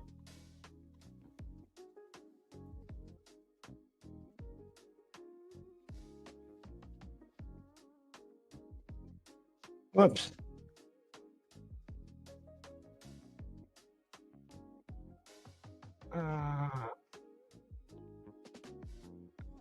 $56.95.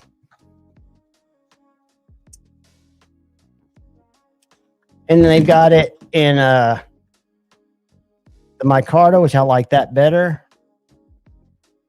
They got it in that. Don't like that. Don't really care for that. So it was either the black or the green, and I think the green would have taken like an extra week, but I like that better. but that fuller is cash money. I mean, it really grabs your finger well.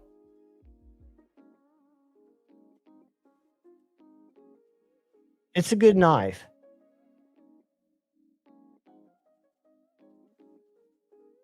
Because Civivi's really come out with some pretty wacky stuff.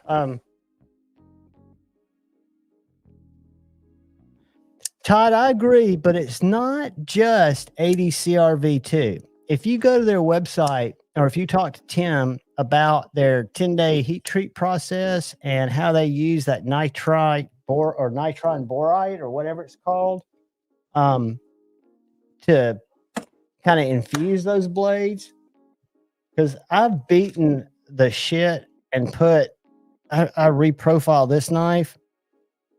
This is the little Piranha. And I've got a Night Stalker. I have a Combatant. I've never had any corrosion issues, or the steel's never felt too soft. Night, Neil. Have a good night, buddy. Thanks for stopping out, dude. I appreciate it. Hope to see you Friday night. And make sure you look for this video because it'll be out tonight or tomorrow. It'll be short. And you'll just leave a comment. Time is it? Midnight? Yeah, it's early still. Only 10 o'clock on the West Coast. Have a good morning, Neil. I agree, Bama Ninja. You know, the first EDC knife I had, and I still have it, it's up in my dad's safe. My little brother's got the key because we took the key away from him because it's full of guns. But I want to say it was a case. It's a little case knife that has a leather sheath, carried vertical, and had the leather wrapped handle. Kind of tan leather. I forget what it was called. Yeah, that is a great knife. Miguron, 2 years ago, the Moyarl was my budget knife of the year. But I don't really feel like my advice or my thoughts on the budget knife of the year are that valid because I'm not experiencing a ton of them like I used to. I used to experience a ton of budget knives.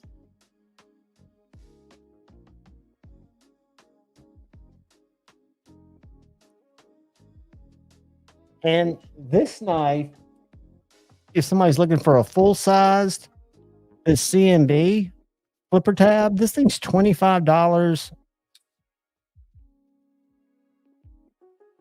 Liner lock.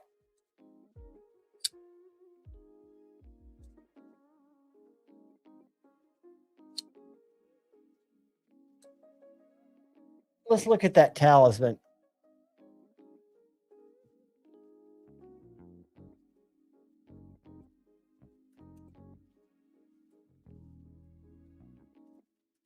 Yeah, I'll get late night. I will just get on Amazon and I'll put in weird shit like EDC, titanium EDC knife and just see what comes up. And then I'll look at other whack shit. Let's see.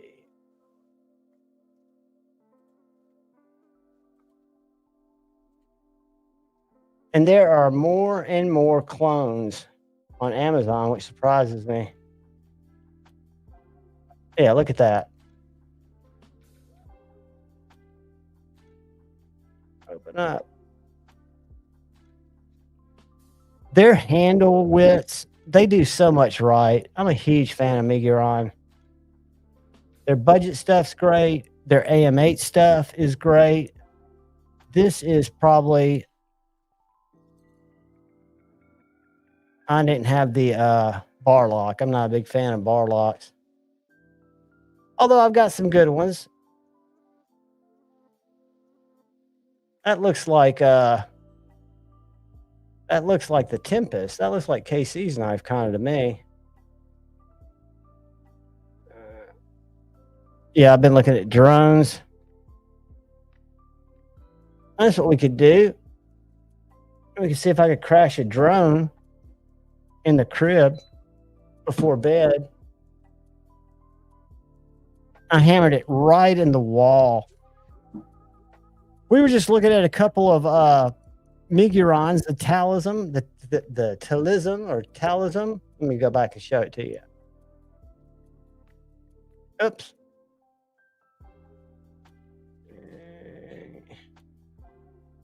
You're on. There we go. This is the one we were looking at because it's under $30. And Miguron does such a good job with budget knives. Some of them are 28, but that just looks like a very good utilitarian. It's got a flipper and a fuller, 3-inch blade, almost 7-inch knife. I'll show y'all something funny. Kaiser Militao. Let's go to this one. Are y'all with me? Yeah. All right. Let's go to that one. Scroll down, go to videos. Stop that.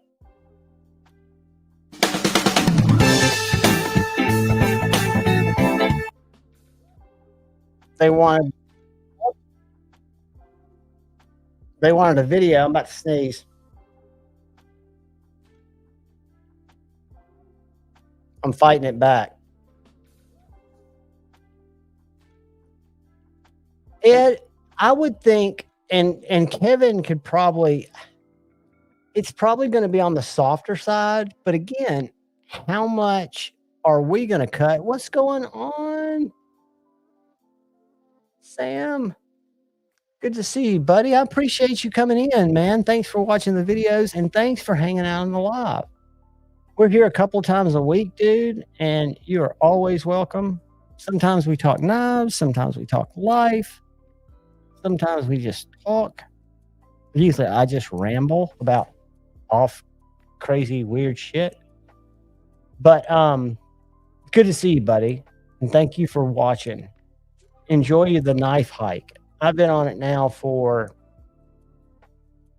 going on little over 3 years.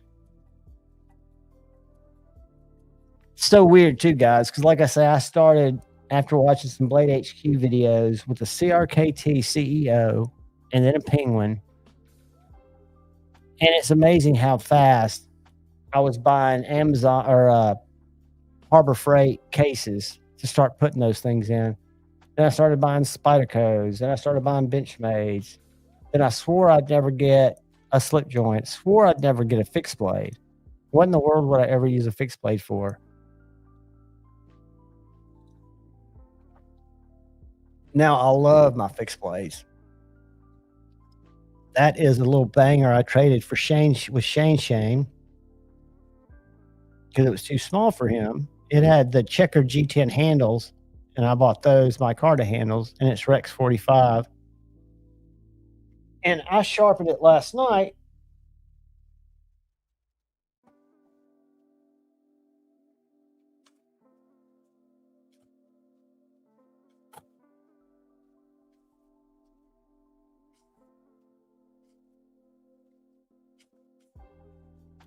Great knife. I wish it had a different sheath. The sheath's hard to get on the belt buckle. Guys, give me 1 second. I'll be right back. There's a cat at the door. A cat at the door. A cat at the door. Let me let it.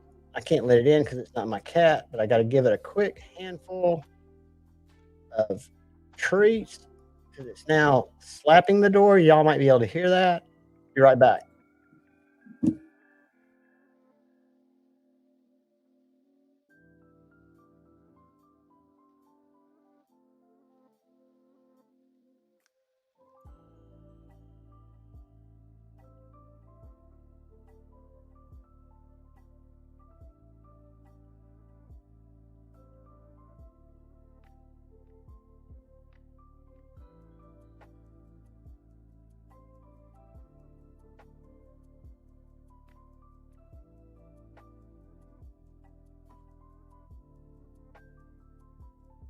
All right. Cat's in. Life's good. So, question I was going to ask you guys, and it was kind of fucking profound. What was it? What was it? What? I was walking back over here. That's how atypical ADHD brain does not work properly.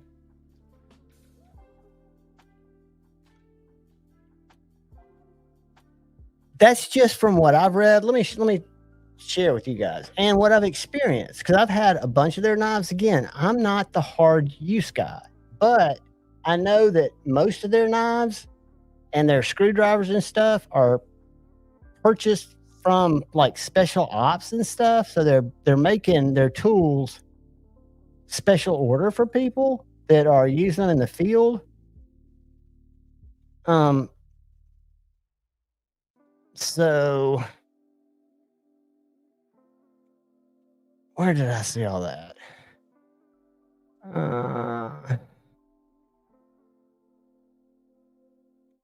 All right, where?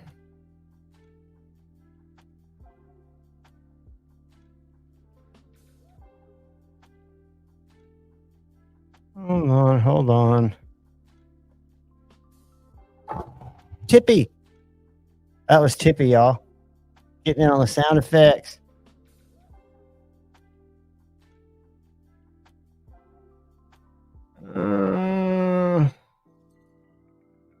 This is a new website, by the way. We might have to go back. Google.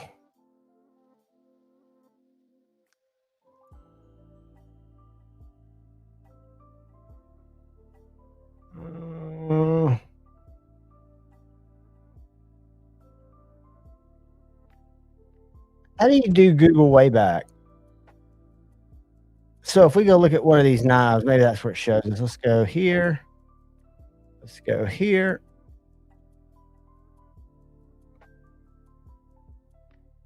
And let's go.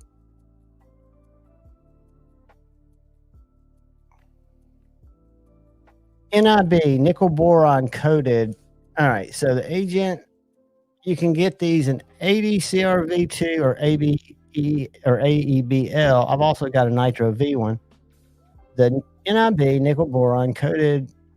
Blah, blah, blah, blah, blah. Where does it talk about what that shit does?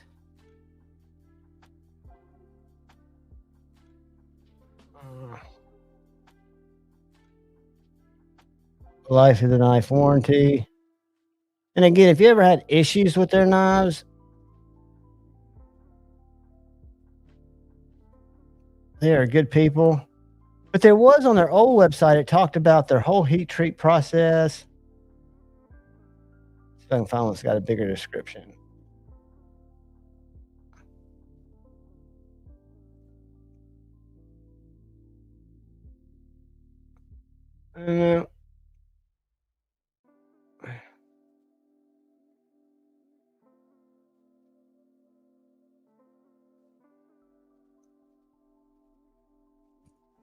But that screwdriver, let's see if I can find it.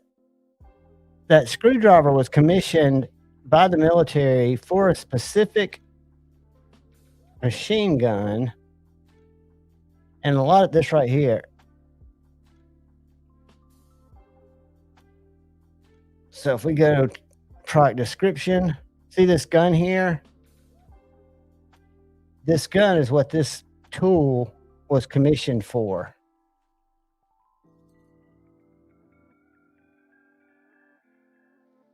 So their knives are being spec'd by people who, you know, use shit a lot harder than we do. So I think it's probably the TS87 tactical screwdriver, blah, blah, blah.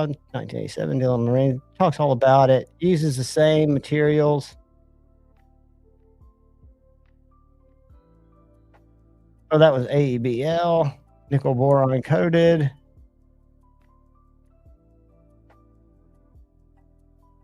But yeah, I'm a big fan, and I know they're good people. And if you ever have an issue, they'll take care of it.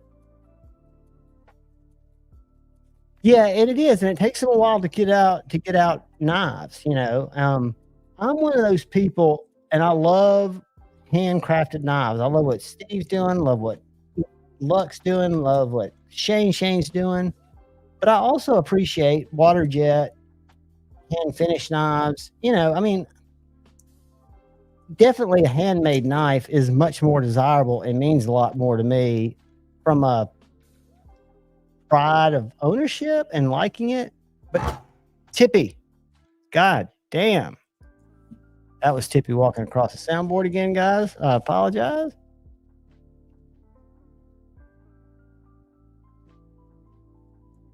But I am committed to learning more about steel. And I don't think I'm going to go the normal route, to the normal source.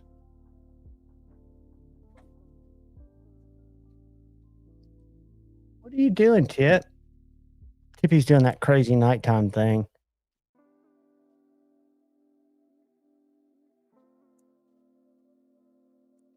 Let's see.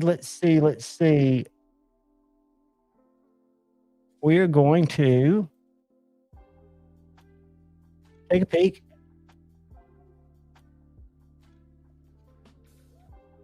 And there is no one on Rumble currently, which is cool. Very cool, very cool. So what do you guys, and be honest, because I know you hate them, those portrait live streams. I notice several creators that do them almost daily. The shorter ones, and the reason the portraits are being done is they get fed out into short feeds. And so I did one portrait stream, and the ad revenue on it was like $12.87, which is nothing. But like on a 3-hour live stream, ad revenue is like under $1. Hold on 1 second, guys, and I won't do this again. Dealing with a crazy cat.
I'm sorry, kids. Wet food's the worst. It's the absolute worst. Bama, sure, man. Let me go. Did you Instagram it to me?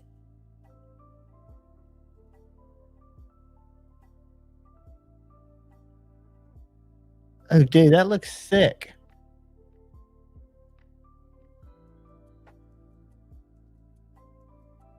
Looks very sick. Dude, I'd love to check it out.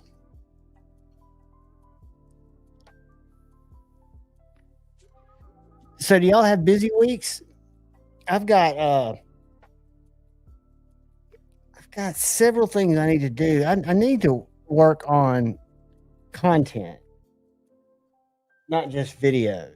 But I can't because I want to go to Knives and More, my little local knife store, and I want to do an on-site there and show some of his slip joint estate stuff that's true heirloom quality stuff, hint hint, and his Benchmades, because he's been one of the original Benchmade dealers, the first Benchmade dealer in Alabama, and he has people that he sold to for 30 years that'll come sell him back or trade him Benchmades that have been safe queens. So he gets some really wild shit. Very cool stuff. Very cool. Wow.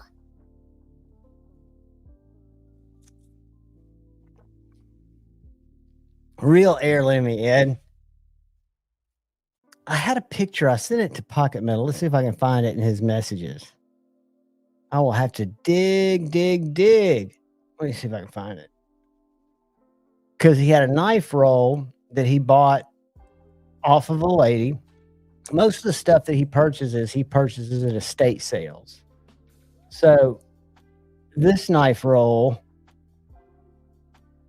was all a certain type of stag, all cases, all forget how old. Let me find it. Pocket Metal and I send each other too much shit. Where is it? Where is it? I'm scrolling, guys. I haven't forgotten you.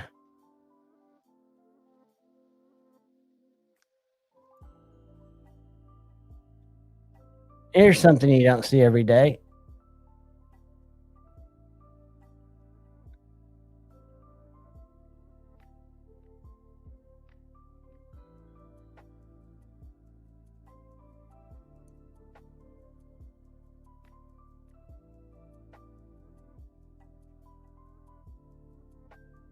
Bear with me. I know I got it up here in just a second because I know I've deleted it. Where is it? Where is it?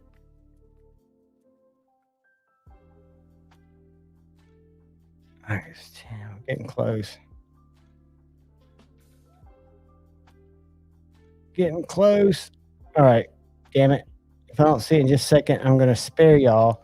Because what it is it's a big knife roll, and it probably had 50, I forget what the type of stag it was, but it was all the same. It was a collection of all these knives with all the same stag, but it was really thick. And he was pointing out to us, me and the guy that I was with, A to Z EDC, how it was so much thicker than the stag you see on cases today. We're getting close. And I'm trying not to get discouraged or get distracted and show y'all other shit.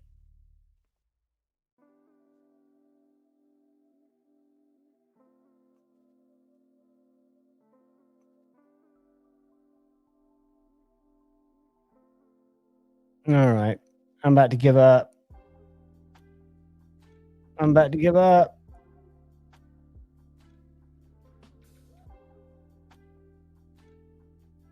Did I text it to him? All right, let's do this. Sorry about that, guys. I've been scrolling, seeing if I could share something with you. Let's kill this.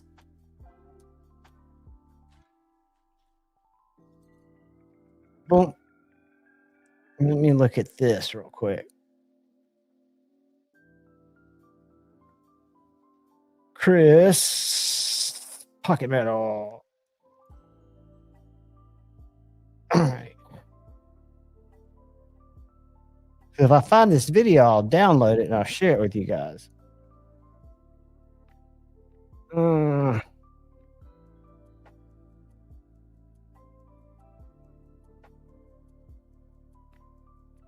right. I found the post.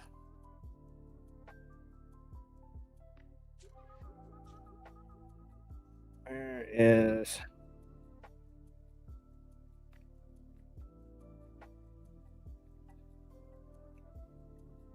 Can y'all see that? You know what that frame lock is? Anybody know the maker of that frame lock? Let me download it. Save photo. Save photo. I'm going to show y'all a couple of pictures, and y'all tell me if you know what this is. Uh-oh. What the fuck was that? All right, let's go iCloud. Photos.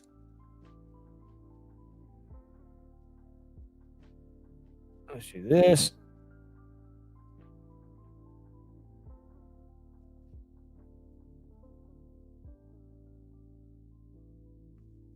Do that.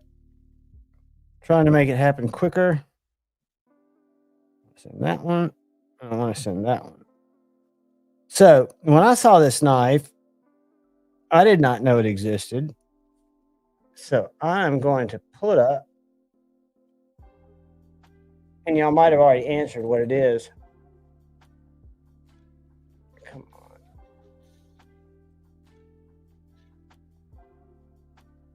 All right. So take it easy, Kyle. We're about to get out of here, buddy. I'm going to share this. I'm curious if y'all know what this is. So that's the front of it. And then this is the back. Share screen. That's the back.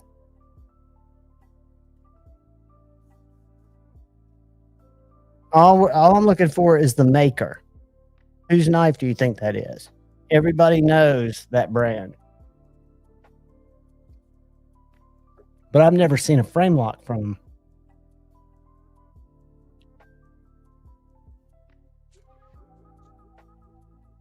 Close, Kyle. It's a ProTech. It is a ProTech. Forget what it's called, but it's freaking gorgeous. It's thin. I don't know why they don't do it anymore.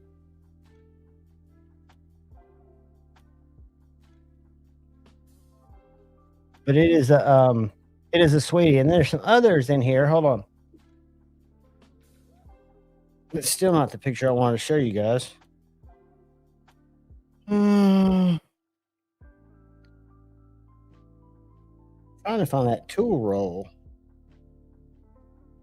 But the guy mainly has slip joints, and he's got amazing slip joints. I mean, he's got stuff. Video should be here somewhere. I can't find it. Oh, well. That was an exercise in futility. Here it is. I found it. Let me save it. Downloading. This is going to be the type of knives. Kyle, you're going to lose out. I'm about to show the knife roll. Then we're going to bail. All right, here we go. Let me download it. Save video. Now let's share it to my cloud. What I want y'all to look at, if y'all are still here, is the thickness of this handle material. Boom. Boom. And this is going to take a second to download. Let me refresh. Oh, come on.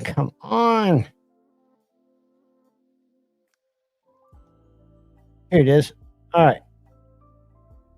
Let me open it. It's going to download it. Let's download it. Open it. Hey, buddy. Do you like stag? All right. Let me share it. If it'll let me share it.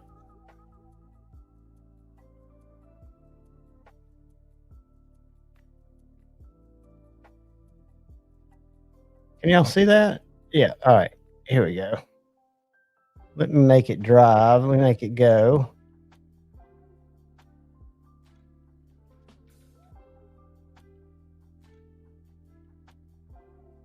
Why aren't you playing? Motherfucker.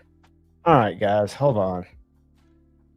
I'm gonna do something different. That jacked me up. Then we'll get out of here. I promise. All right, I'm gonna save this to my desktop. Cut. Desktop paste. We'll go this route. The stupid route. Now I'll open it. Now I'll share it. Hey, buddy. Do you like stag? And most of these are 10 dots or USAs. I'm just This down at my local double knife X shop here. looking at these. Well, it stopped. God damn it! Why did it do that? All right. This has been a pain in the ass. Hold on, guys. I'm gonna try one more time. I will not go out with defeat unless I have to. Let's pause this. Hey, buddy. Do you like pause, share?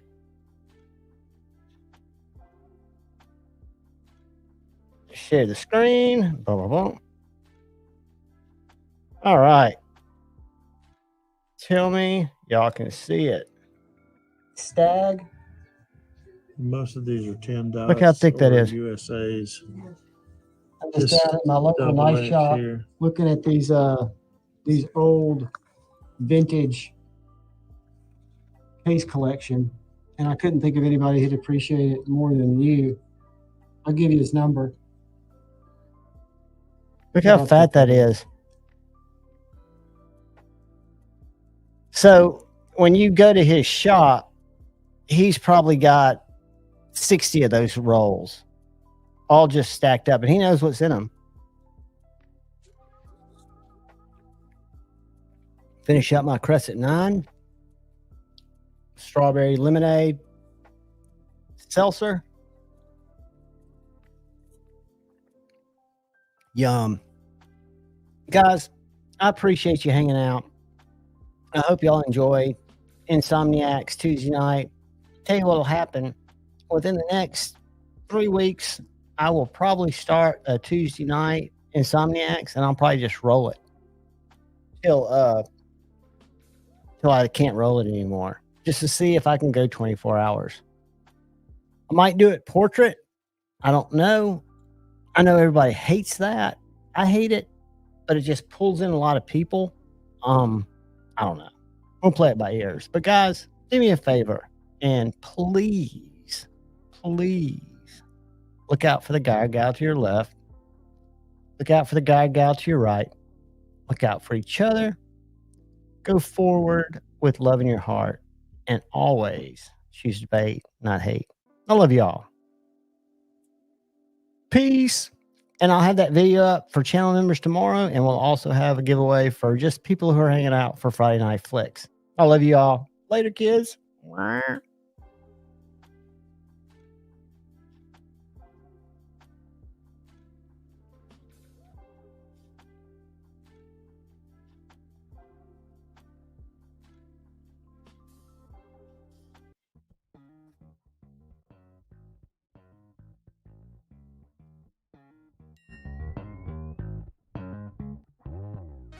Sex, do it right. Sex, through the night. Sex, do it right. Sex, through the night.